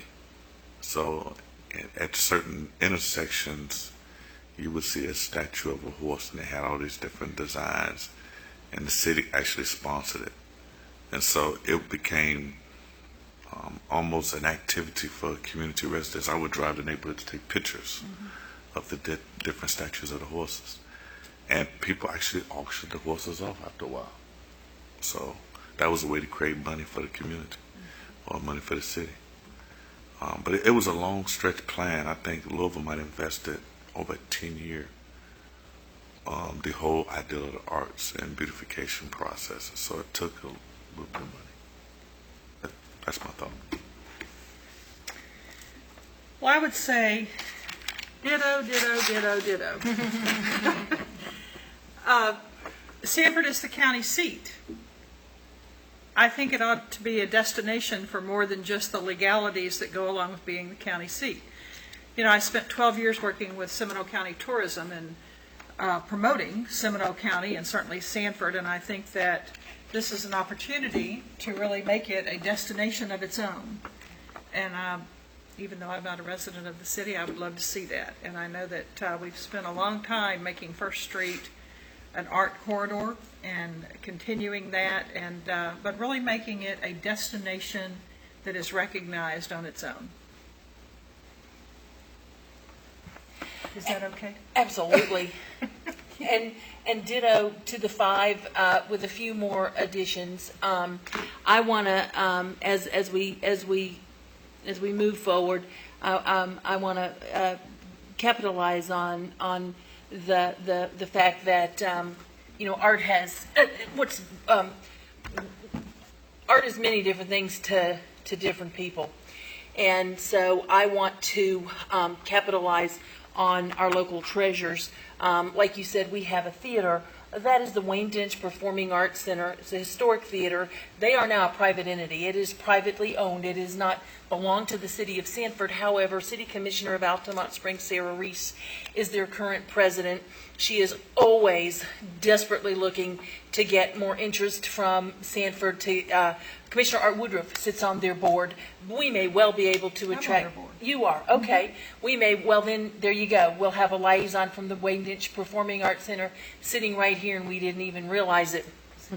I want to research and seek out and capitalize on some of our best kept secrets. The Bronze Foundry out by the airport is a huge business, and they've never had a lot of interaction. They do some occasional donating here and there, but I'd like to maybe a couple of us go out and really talk to them and make friends with them and get them interested and excited, because it may be at first that we can't afford pieces to buy, but there may be pieces that will be loaned to us. I think we need to look into loans as well as purchases. Dr. Jett was talking about the horses. For a while, they had a herd of bronze horses out in their front yard that was, gorgeous. So we may be able to not only purchase public art, but borrow public art. I think we need to think in terms of, is all of our installation permanent, or is some of it transient? In other words, are we going to have a few areas in the community where kids can come and paint? And I don't want to use the term graffiti in an offensive way. I'm using graffiti more along the lines of the fence painter guy, where we have, okay, this group of people is going to come in and paint it, it's going to stay for a year, and then it's going to change. That art can move. It can be stationary. It doesn't have to be permanent. It doesn't have to be forever. I want to capitalize, and I want this to benefit not just the city of Sanford, but I do want to put a strong emphasis on our local artists, maybe not just Sanford, but the Central Florida community. And I'm hoping when we do go to commission that big first impact piece you're talking about, that it's not somebody in Chattanooga, Tennessee, it's somebody in Central Florida. And I also want to inventory so that we can capitalize on the fact that we do have some other public art here. I want to inventory what we already have. Not only do we have Kim's gorgeous mural, we have, and it's a sensitive subject, and it came up last night at a commission meeting in a derogatory way, and it's a shame. We have the Janine Taylor Art Gallery, and whether or not you like that installation, that guy is displayed in the Smithsonian. Okay? He's dead, yeah, and his stuff is in the Smithsonian. We have that. We have public art at the Sunrail station. I would venture to say that one of my pet projects, the vigilante on the pedestal at the Orlando Sanford Airport, is public art. Would you agree? I would tell you that we're getting ready to put a second plane inside and hang it in the terminal of the airport. That's public art. So I think we need to inventory what we have.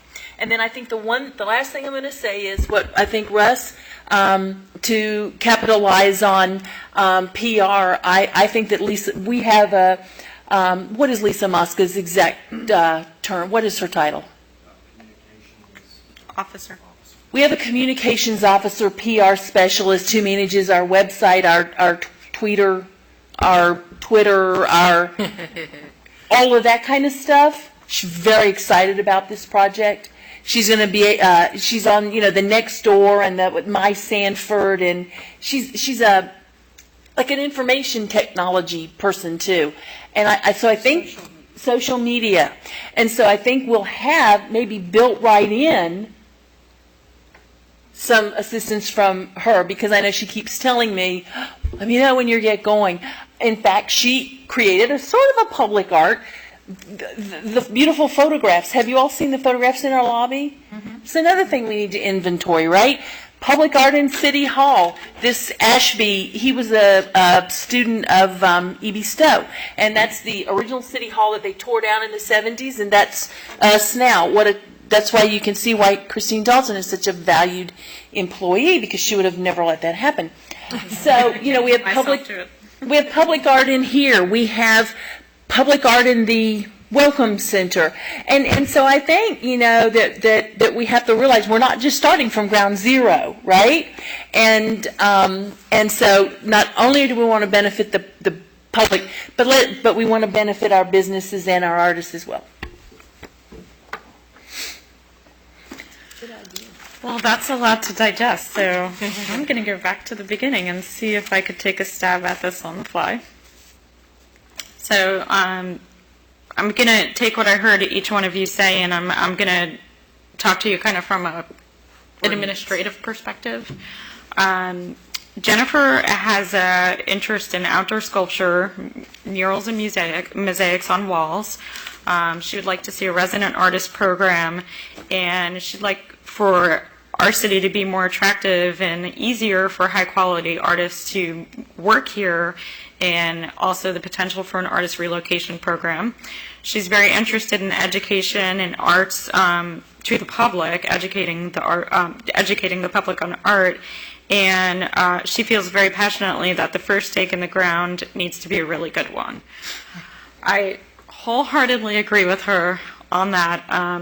She makes good points. These are things that are the repeating themes, like murals. That's kind of one of the things that really pushed us to approach commission and say, we think it's time.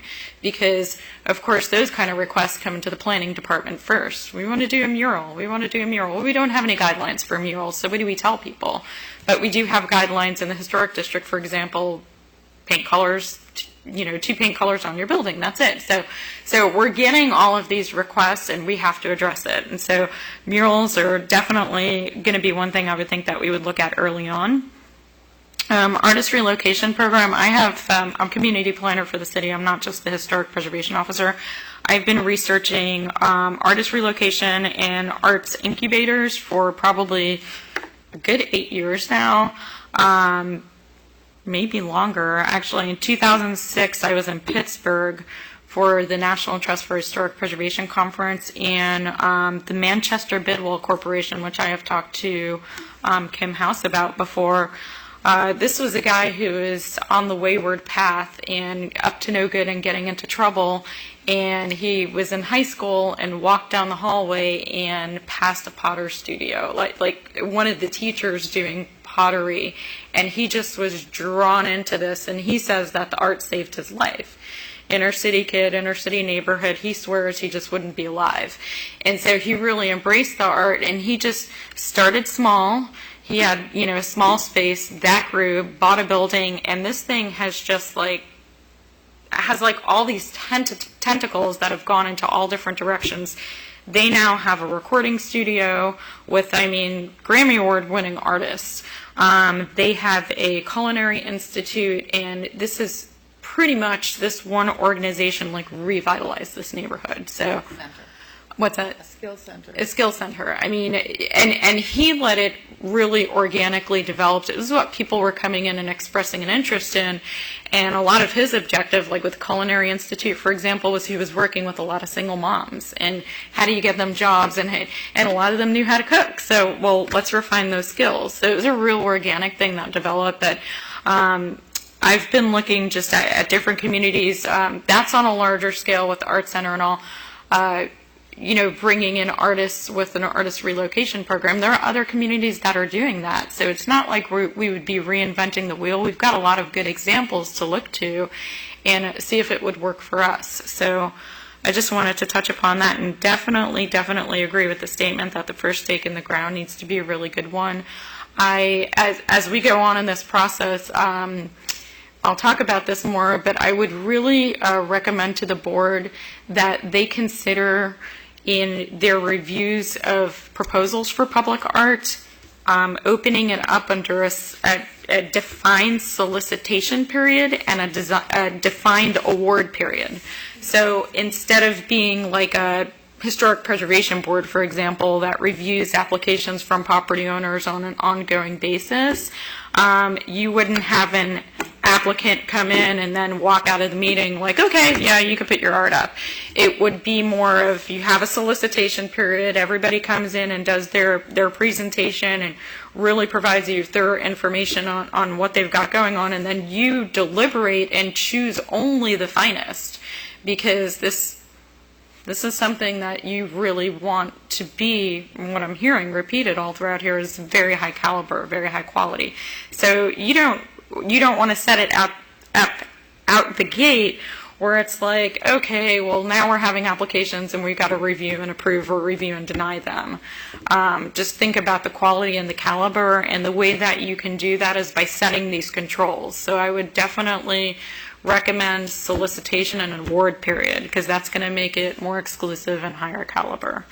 So I just wanted to touch upon that idea. Virginia is interested in the application of art and how it's going to benefit the community. She sees that it could bring visitors, but she's also really wanting to know what the community impact is going to be. She's interested in grant funding, state, federal, and also to provide an arena for traveling public art of, again, high quality, high caliber. She would like the commission to encourage interaction with arts groups such as the St. John's River Festival of the Arts, publicize the efforts, the PR person, performing arts and other types of arts. She touched upon the space for the band shell, which I would be happy at the next meeting to give you an update on what's happening with that band shell. And she gave Coconut Grove an example, which is a wonderful example of a community that's kind of our scale of community and size, and new development percent to public art. So two things that, actually several things that I'm going to touch upon here. Grant funding at the state and federal level. One of the other things that we may potentially have an opportunity for is at the local level. There is a program, and Commissioner Mahaney knows that I have proposed to the City Commission before, and they kind of put it on the back burner, but that was the Cultural Grant Fund. And in all of this, we keep using the word art, but I'm going to interject my desires here. I'd also like for art to include culture, because, things of a historical nature and cultural nature. So when we talk about art, I hope that we're talking about culture as well. But we do have a rough draft of a cultural grant fund that eventually, if commission did approve something like that, there may be small pots of money for different art programs. One of the reasons why I was real interested in having the Public Art Commission formed is we see a lot of grant opportunities in the course of our day. We're on certain email lists and everything, and we don't have a public art program. So it's really difficult as a city staff member to go ahead and apply for these grants when we don't have a project identified, we don't have a commission, and all of that. And so a lot of these grant opportunities don't even require a match to be provided. So it's about kind of like lining everything up and getting all your ducks in the row and positioning yourself that we can actually apply for these things. So that was one of the things that I said to commission is that, formation of this commission is not going to cost the city any money. We're hoping that this commission can actually bring money into the city. Yes. Do we have a grant writer? You're looking at her. Thank you. Yeah, I have no funding for any of the projects that I do, so usually I find the money somehow, and grant writing is one of them. So let's see, and then percent for public art, we have this waterfront catalyst site. I don't know how many of you are familiar with it, but the city has assembled 3 city blocks, and we're going to be redeveloping that. And so I have been looking at percent for public art in new developments. You can't necessarily, from what my research is telling me, require it, but you can incentivize it. And so if we can somehow wind up doing that with this new developer that comes in, that would be wonderful for us. What's the project called? The Waterfront Catalyst Redevelopment. And it is, are you all familiar with this project? No. Commissioner Mahaney? I know you're familiar with it. I'm being funny. So the city, right across, it's to the east of the Welcome Center, that big parking lot, essentially. That vacant lot, the vacant lot to the north, and then the courthouse parking lot. The city did not have all of that under ownership. They have worked for probably 5 years or more now to assemble those parcels through a series of purchases and land swaps. And now we have all of that land that the city owns. And so we did an RFQ for a developer, and we have a development team that the city is working through a memorandum of understanding or a memorandum of agreement for them to proceed with the development. So the developer would find, like, the investors, and the city would partner on the project in the way of, maybe infrastructure, and details of that are being ironed out. But the vision for that 3 city blocks is going to be hotel, commercial retail, offices, event center, and structured parking, so a parking garage. And again, residential would be basically a mixed-use development with hotel, parking, and all that.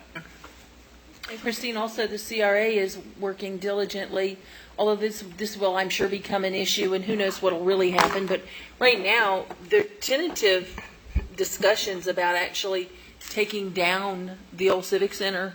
Russ, am I telling this correctly? with the CRA, knocking it down and putting up a new event center or remodeling what's there, but there's going to be a lot of work done on the Civic Center as well. Right, the Civic Wait. Center is in the radar of some type of redevelopment, an event center, whether it's where the Civic Center is now or somewhere else. So again, you can see the significant opportunity that the city has with public spaces, and of course, Yeah. what you're considering is how to include public art in that redevelopment. And like I said, the new development that could be incentivized, and it would be under the realm of this commission to figure out what other communities are doing to incentivize that and make recommendations to the city commission, because now that you are a commission as a body, you can make recommendations to the city commission. And that's going to carry a lot more weight than maybe each one of you individually just having an idea and approaching a commissioner. If you do it as a body, where you've collectively gotten together and looked at all these things, that may be something that they can actually seriously consider. Let's put it that way. And then Kim actually had touched upon the same thing. She was also interested in incentives for art and new development. Kim likes the idea of the commission putting together a public art master plan that has some key and specific target points. She'd like to see for the image of the city to be changed and improved through public art, potential for sculptures on the waterfront, in neighborhoods, etc., that would relate to the identity of place, and a community art center that would be focused on community outreach. Did I get that pretty well? The sculpture and murals and things like that, especially sculpture, I think that that's also another thing I will say to the commission is those are things that can be, and this goes, Commissioner Mahaney brought this up as well, is that they can be periodically updated. It's not like, we put a piece of sculpture out there and now it's got to be out there forever. For some high quality pieces that are substantial, you might want those to be the key signature pieces, but there are opportunities to rotate art, along the Riverwalk and even places in the downtown. So I think sculpture is a perfect example of that. And working with other entities, whether they're private, like the Foundry that Commissioner Mahaney had mentioned. I also think it's really a good idea to start with the neighborhood engagement early on, and, kind of helping neighborhoods figure out what their identity is in arts, if they have any identity. And I'll give you just an example. There was a sign project that we had in the historic district several years ago, and they've got, the sign structures and they have a bird on them. Well, there was mixed reaction to that. A lot of people in the community felt like, what does the bird have to do with us? And then other people in the community felt like, well, we see those birds on the lawns all the time. So, it was real mixed, and that was one organization putting that forward, but if the commission can work on the community engagement early on to help guide that, that may help for these communities to reach consensus. Dr. Jett was interested in structures, murals, how to incorporate a historic perspective through murals, interested in performing art and educated culture, a fund for art and art center, and a museum. And when he said a museum, I smiled because I was hoping that somebody would say that. If cities that are known for arts have great art museums. They have great places to go and view art. So that is something that, it's, you never know what can happen. Sometimes, properties, we have a group that got together last year and created a revolving loan fund. They didn't have any money for the fund, but they wanted a revolving loan fund for structures. And we had a code enforcement case where the building owner, I guess, there was a loss of a family member or something, and this person just didn't want the property. So contacted code enforcement and said, is there any group we could give this building to? So boom, the revolving loan fund got their first building. So, sometimes we come into... City Commission support on Yes, of course, thanks to the city commission support. But, we as staff, we encounter sometimes opportunities like that, or we could hear about things. So, a museum may seem like a huge wow, how could we pull that off? But I don't think it's too far-fetched if it's something that you're thinking about and putting your energy to.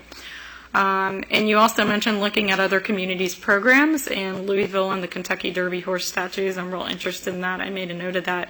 But I have a folder about this big of things from other communities.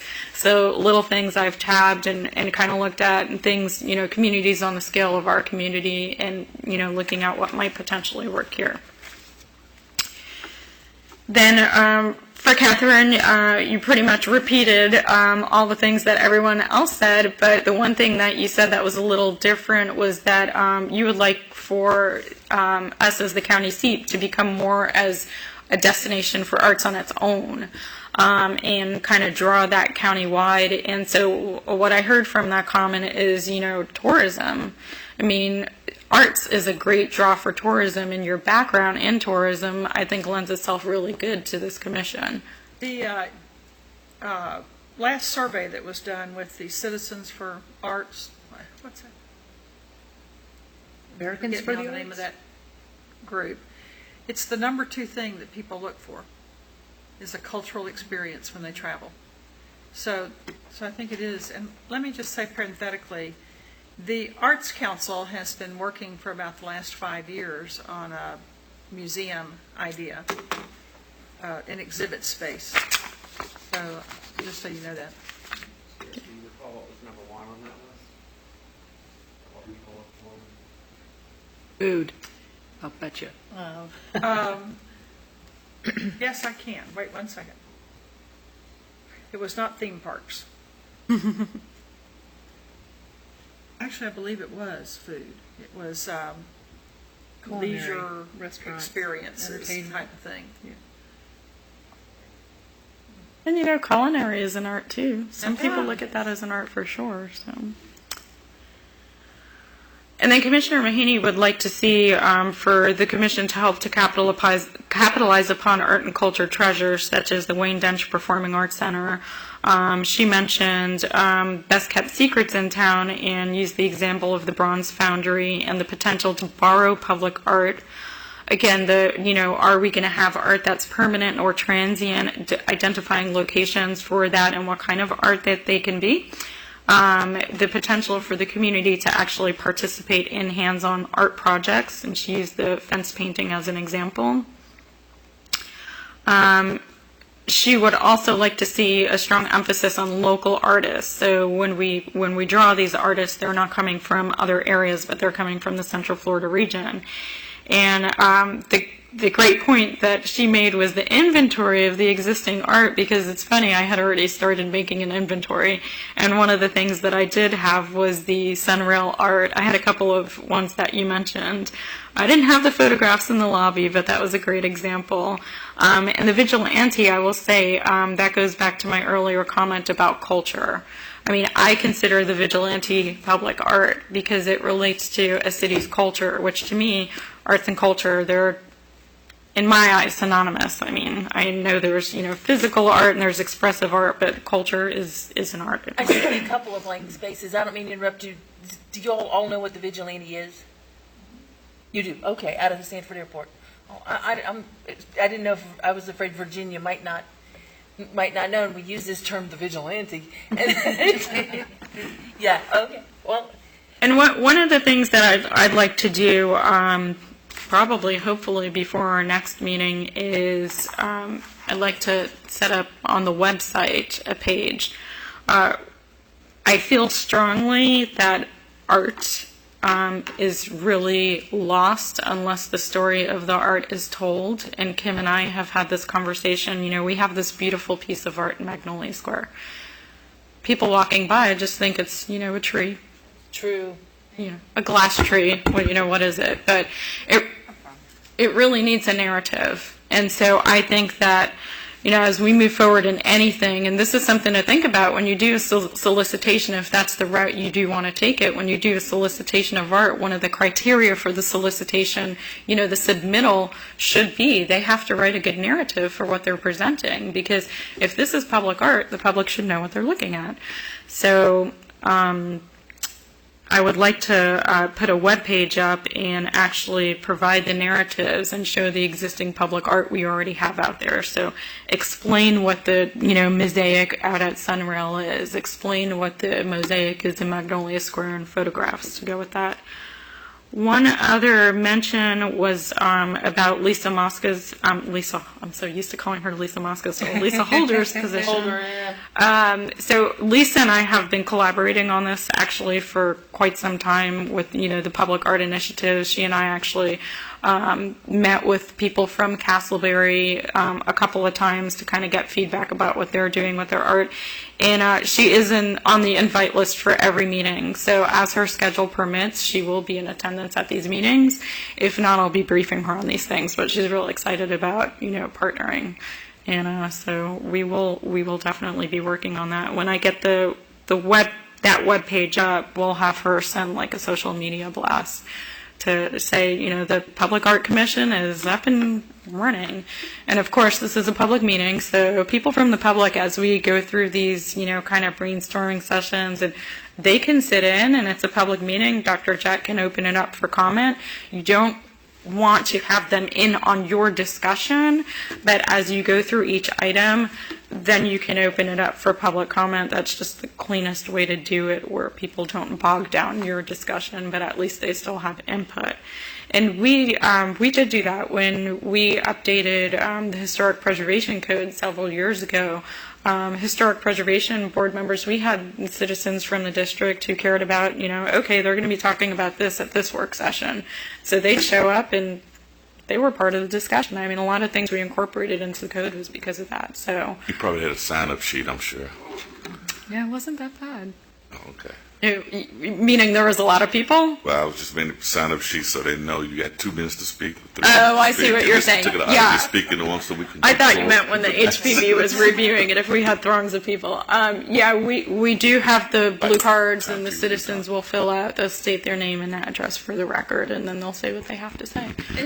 And sometimes what we do at CalNo is we only have 1 or 2 that come every time, and frequently they have very valuable input, and you always have that option of letting them talk longer than 2 minutes, because some people that take the time to come to this are probably going to be people that have valuable input or ideas, and so on the one hand we want to limit it, on the other hand we don't want to stifle.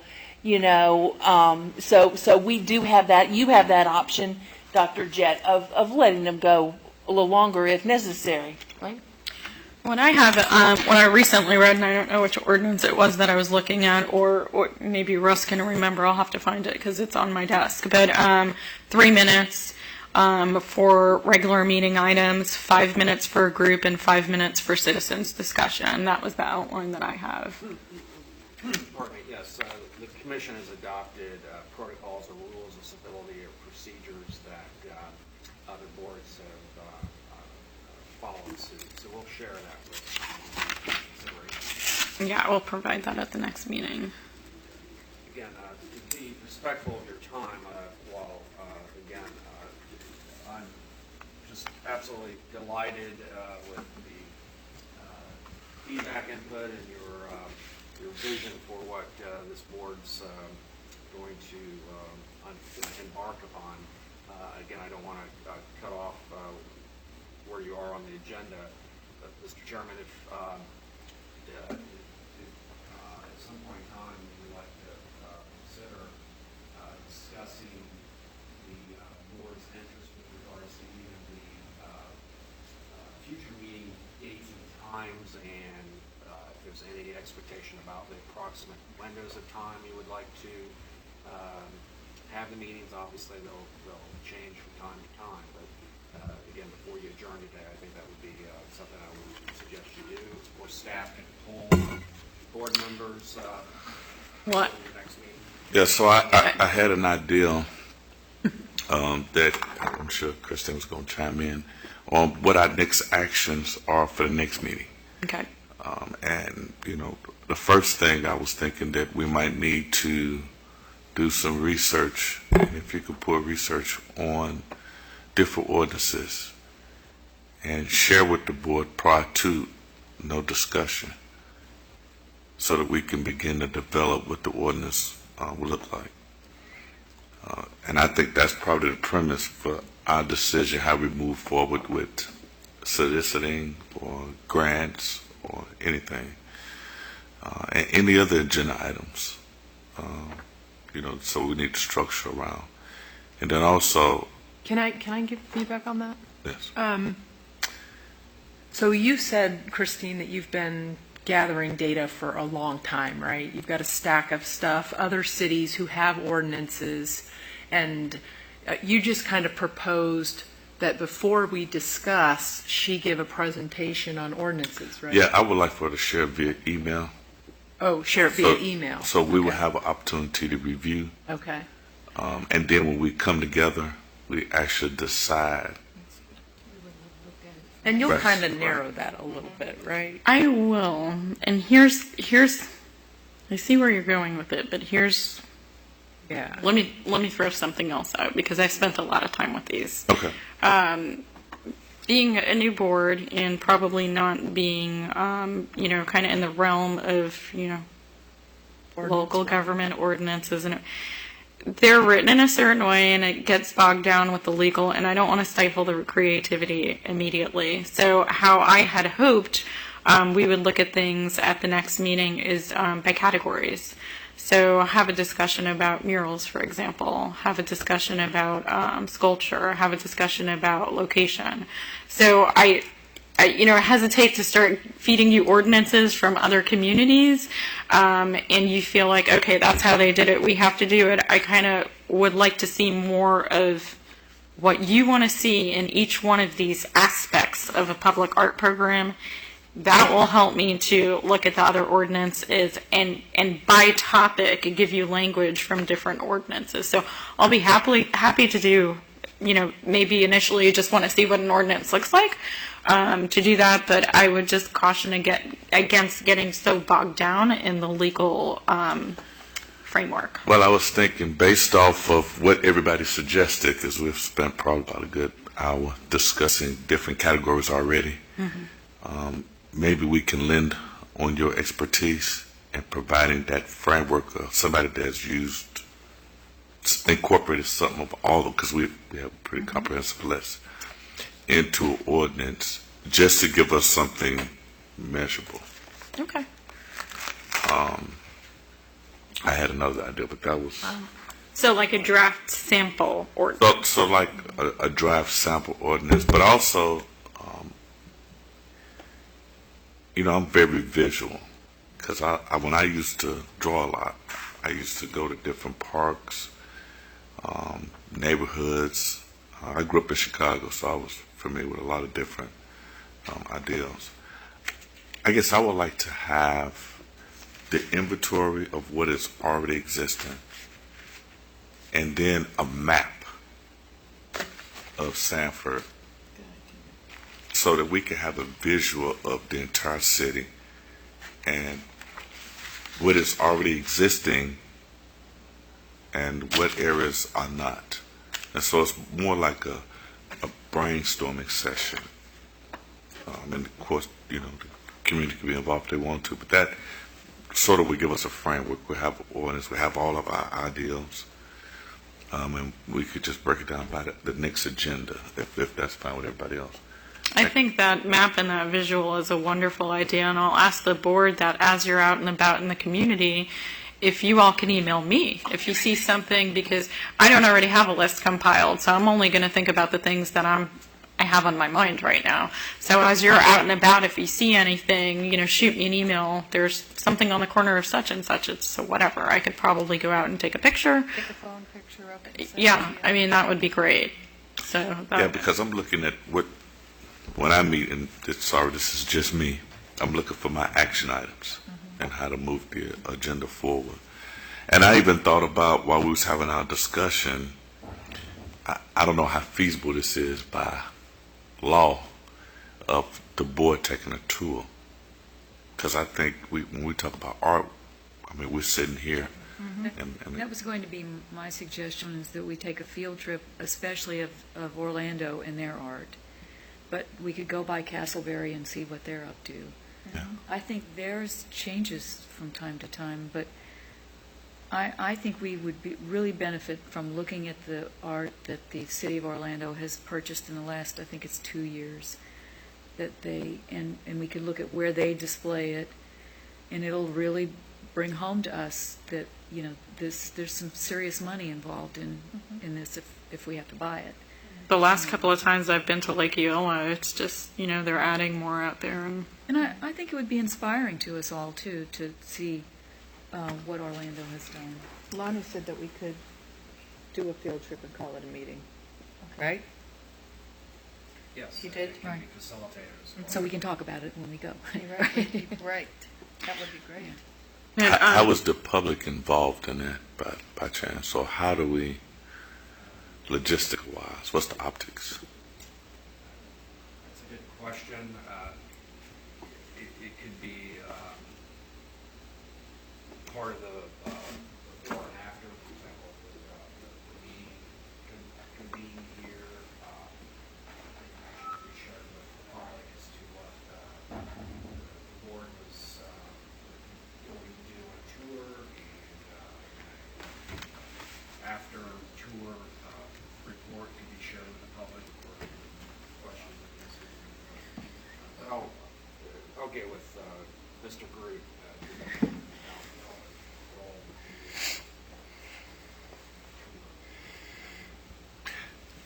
And sort of my other thought along that line, before we open it up for a lot of public comment, I would like for us to have a little more structure and what our ideals were, so everybody's not influencing our decision-making of ideals. Right.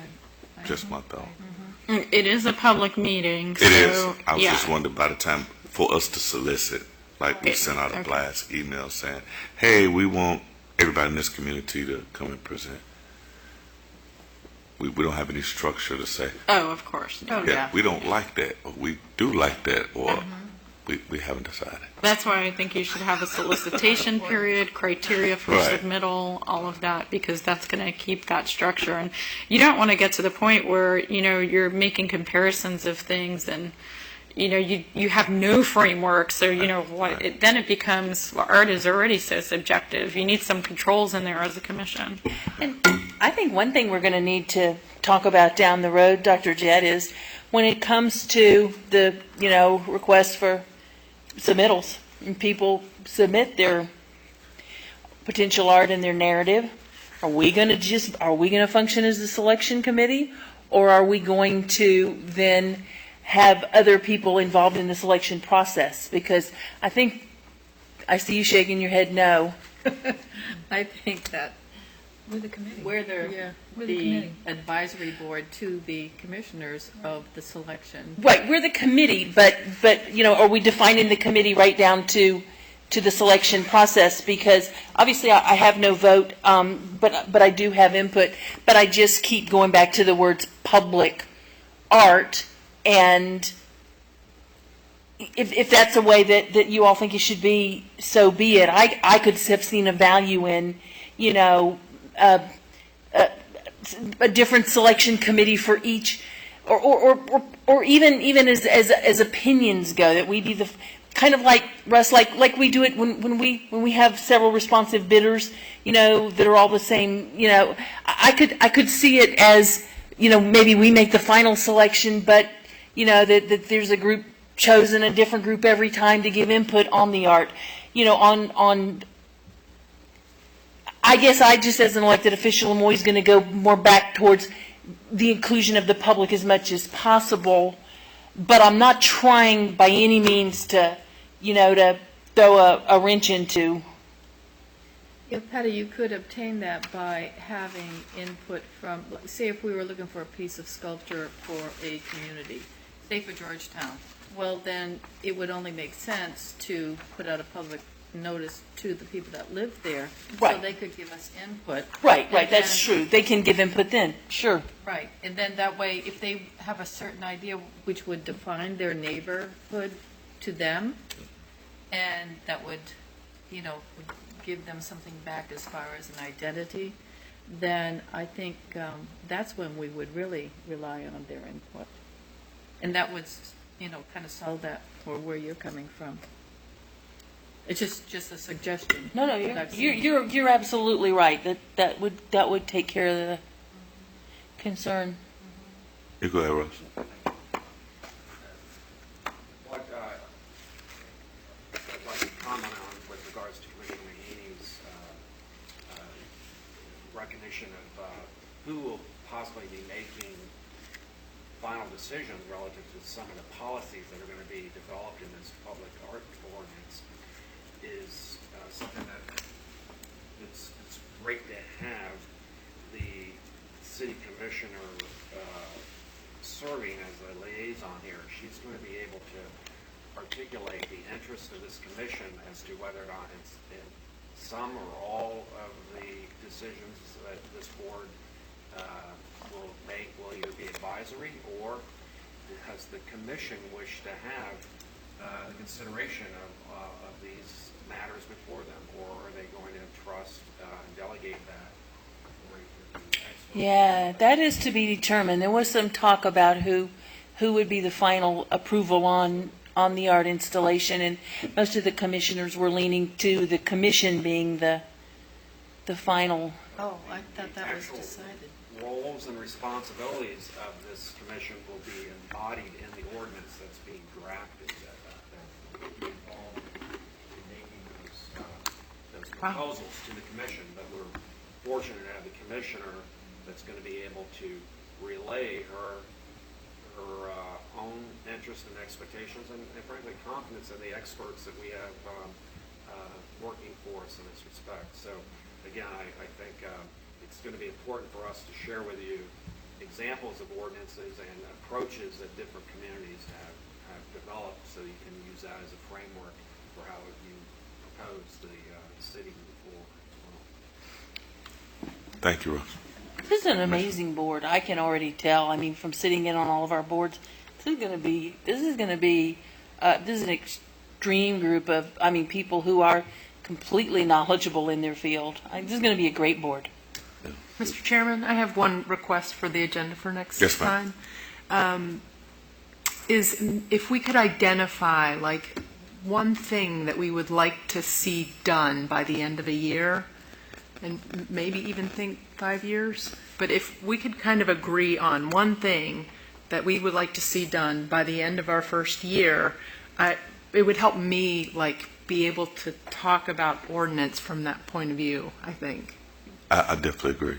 I think I already have it figured out. Okay. I think by the end of the first year, you need to have your ordinance developed and But adopted that's by it? city That's as much- commission. Oh, man. You're going to be shocked at All that's it's a involved. process. Yeah, it is a process. So, But if you want to be even more ambitious, I think that's it.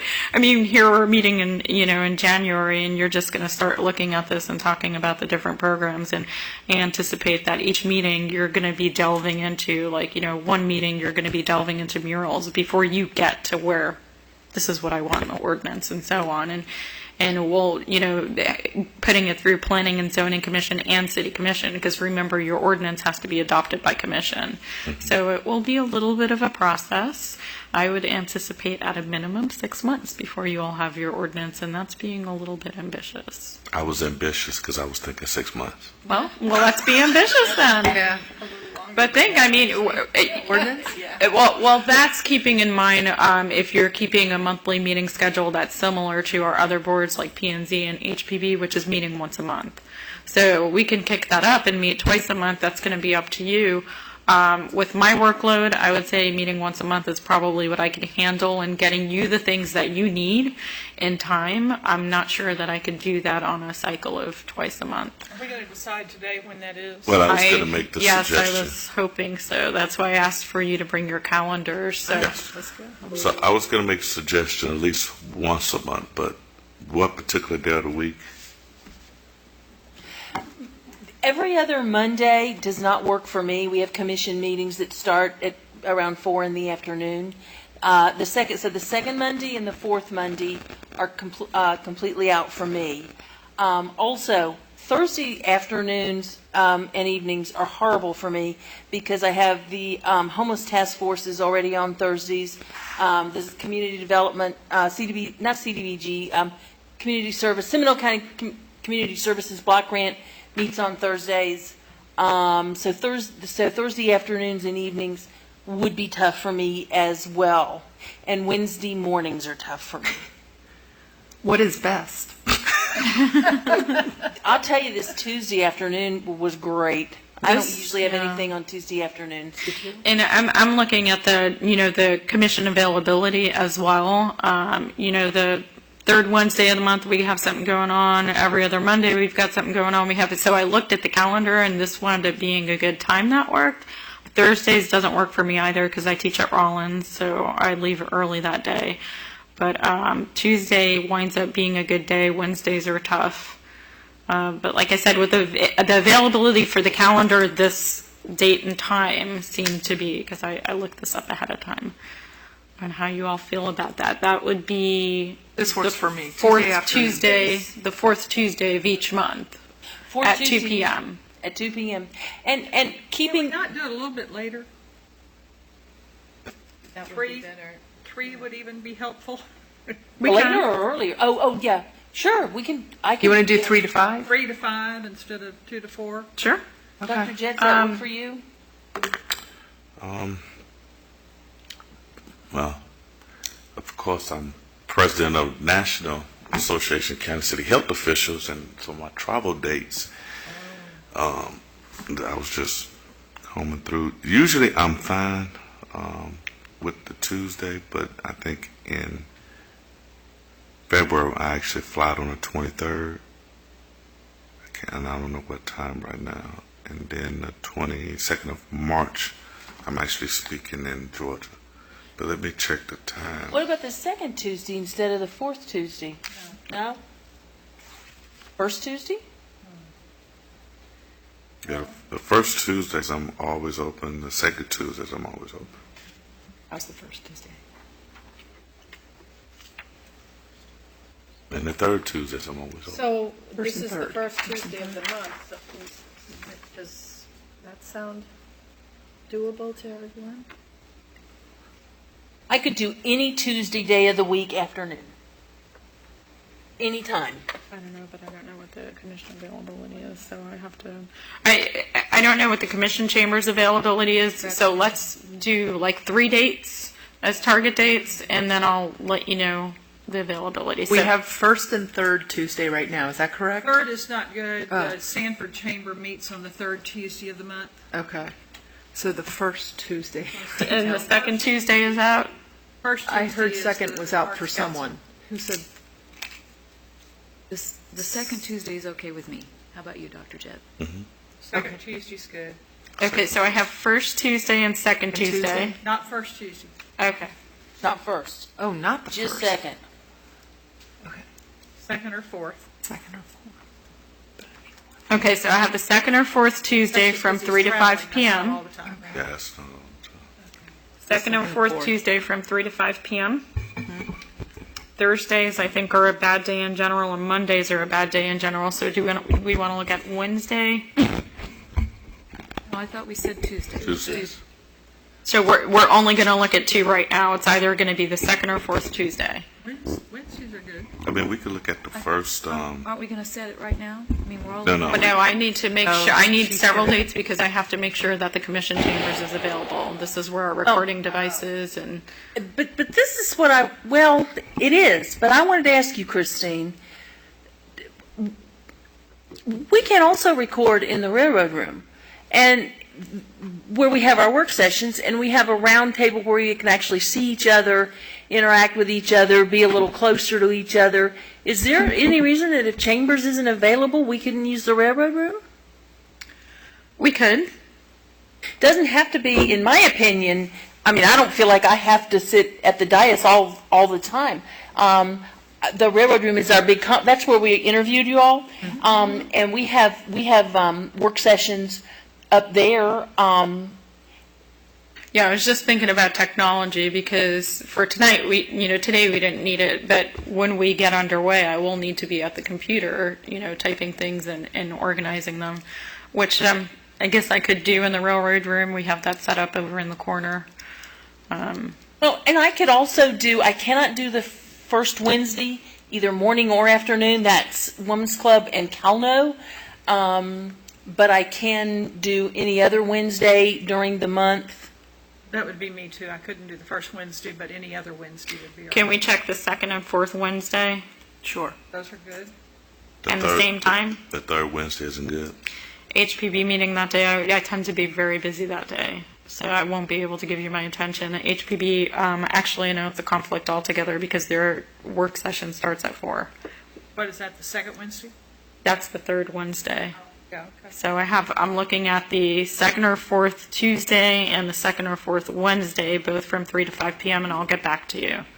But for now, all of you are available Yes. on those 4 options. The third Wednesday, well, the fourth Wednesday I'm available, but not the third Wednesday. Okay. What about the second Wednesday?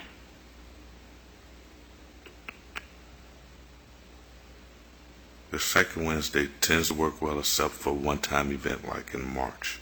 Okay. All right. Well, I will look at this and I will send you all an email tomorrow after I've had a chance to look at the availability of either this room or the Railroad Depot conference room.